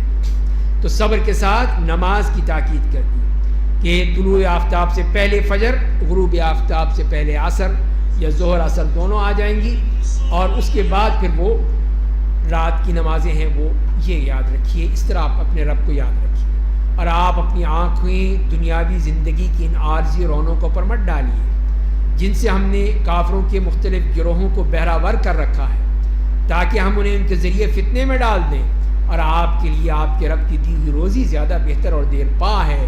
تو یہ ہے اللہ نے جو آپ کو دیا ہے وہ آخرت کے لیے دیا ہے، تو دنیا کی فکر مت کیجیے۔ وَأْمُرْ أَهْلَكَ بِالصَّلَاةِ وَاصْطَبِرْ عَلَيْهَا، اور آپ اپنے گھر والوں کو نماز کا حکم دیجیے اور خود بھی اس کی پابندی کیجیے۔ ہم آپ سے روزی نہیں مانگتے ہیں، ہم آپ کو روزی دیتے ہیں، اور بھلا انجام تقوی والوں کے لیے ہوتا ہے۔ تو لہذا یہ ہے، آپ کو اس کی فکر مت کیجیے کہ کھائیں گے کہاں سے، کھلائیں گے کہاں سے، یہ معاملہ تو ہم دیں گے، ہمارا ہے، آپ اپنا کام کیجیے۔ وَقَالُوا لَوْلَا يَأْتِينَا بِآيَةٍ مِّن رَّبِّهِ اولم تأتهم بینۃ ما فی الصحف الاولی، اور کفار کہتے ہیں کہ وہ اپنے رب کے پاس سے ہمارے لیے کوئی نشانی کیوں نہیں لے کر آتا، کوئی نشانی ہونی چاہیے اس کے پاس۔ کیا آپ کی نبوت سے متعلق جو دلائل گزشتہ آسمانی کتابوں میں پائے جاتے ہیں وہ ان کو نہیں پہنچے ہیں، ان کو وہ نہیں پڑھا ہے، وہ نہیں دیکھا ہے انہوں نے، اس سے پہلے کیا ہوا تھا۔ وَلَوْ أَنَّ أَهْلَكْنَاهُمْ بِعَذَابٍ مِّن قَبْلِهِ لَقَالُوا، اور اگر ہم اپنے رسول بھیجنے سے پہلے کسی عذاب کے ذریعے انہیں ہلاک کر دیتے تو کہتے اے ہمارے رب، تو نے ہمارے پاس کوئی رسول تو بھیجا ہی نہیں تھا، کیوں نہیں بھیجا تھا؟ تاکہ ہم ذلیل و رسوا ہونے سے پہلے تیری آیتوں کی پیروی کر لیتے۔ تو یہ ہے، اگر نہ بھیجو تو پھر کہیں گے کیوں نہیں بھیجا، جب بھیج دیا تو پھر یہ پوچھ رہے ہیں کہ نشانی کہاں ہے، نشانیاں لاؤ، یہ لاؤ، وہ لاؤ، یہ حرکتیں۔ تو یہی ہے کہ ان کا معاملہ ہی ایسا ہے کہ یہ ایمان لانا نہیں چاہتے، بہانے ہیں، نخرے ہیں ان کے، اور اسی لیے پھر طرح طرح کی باتیں کرتے ہیں۔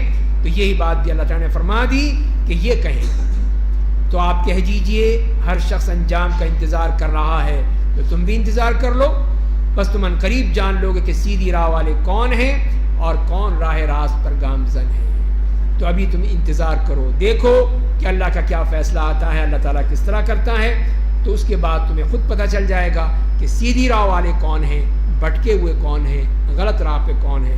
اللہ تعالیٰ ہمیں بھی سمجھنے اور عمل کرنے کی توفیق عطا فرمائے۔ وآخر دعوانا الحمد